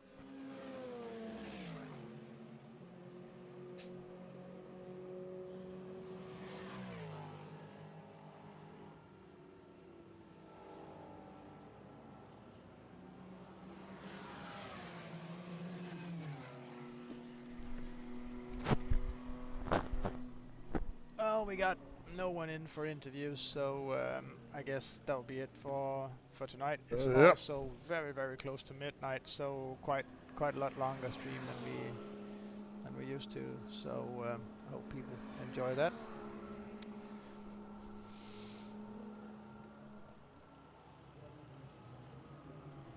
And as I said, we got the RTMP server up and working. We got the TeamSpeak and internet radio channels coming up for next week. More images from the 3D rendering of the arena so people can see what's going on. A lot of reels going on next week. Live stream from the press conference and information meeting in Viborg on Wednesday, very early in the morning. That'll be on from 7:45 in the morning, and it'll be in Danish. So I'm sorry if you're an English-speaking person. That will be quite hard to understand what will be going on. But we'll see you on Wednesday. Anything you're doing, Nick, in the coming week? Working, basically. A lot of work, just a lot of practice. I've got a race next Saturday, which I'll be getting prepared for that. And that's about it. More practice on Friday night. And hopefully everybody will get in amongst and get on the interviews. And not long, every week brings the event closer. So every week gets more and more important. Yeah, it's frighteningly closer. Yeah, it certainly is. Yeah. Well, on that note, Nick, thanks for dropping by, and let's see if we can get some of the other commentators with us next Friday. See if we, at the end of all these practice sessions, can get kind of a full commentators crew on the stream as well. That'll be a good idea. Yep. Get a bit of talk. The guys can introduce themselves as well. Well, you heard it from Nick Newcomb, and earlier Neil Heatley was on as well, and I'm Peter Munkholm, running the production of the whole thing. Not really supposed to be saying anything. Well, we're off with an ad break word from our partners. Hopefully many of more of those to come, or at least it does look like that. We'll be back Wednesday and next Friday. Bye for now.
Communication. It started out as a conversation between two people, but as time went by and people's needs became greater, they developed more ways to communicate.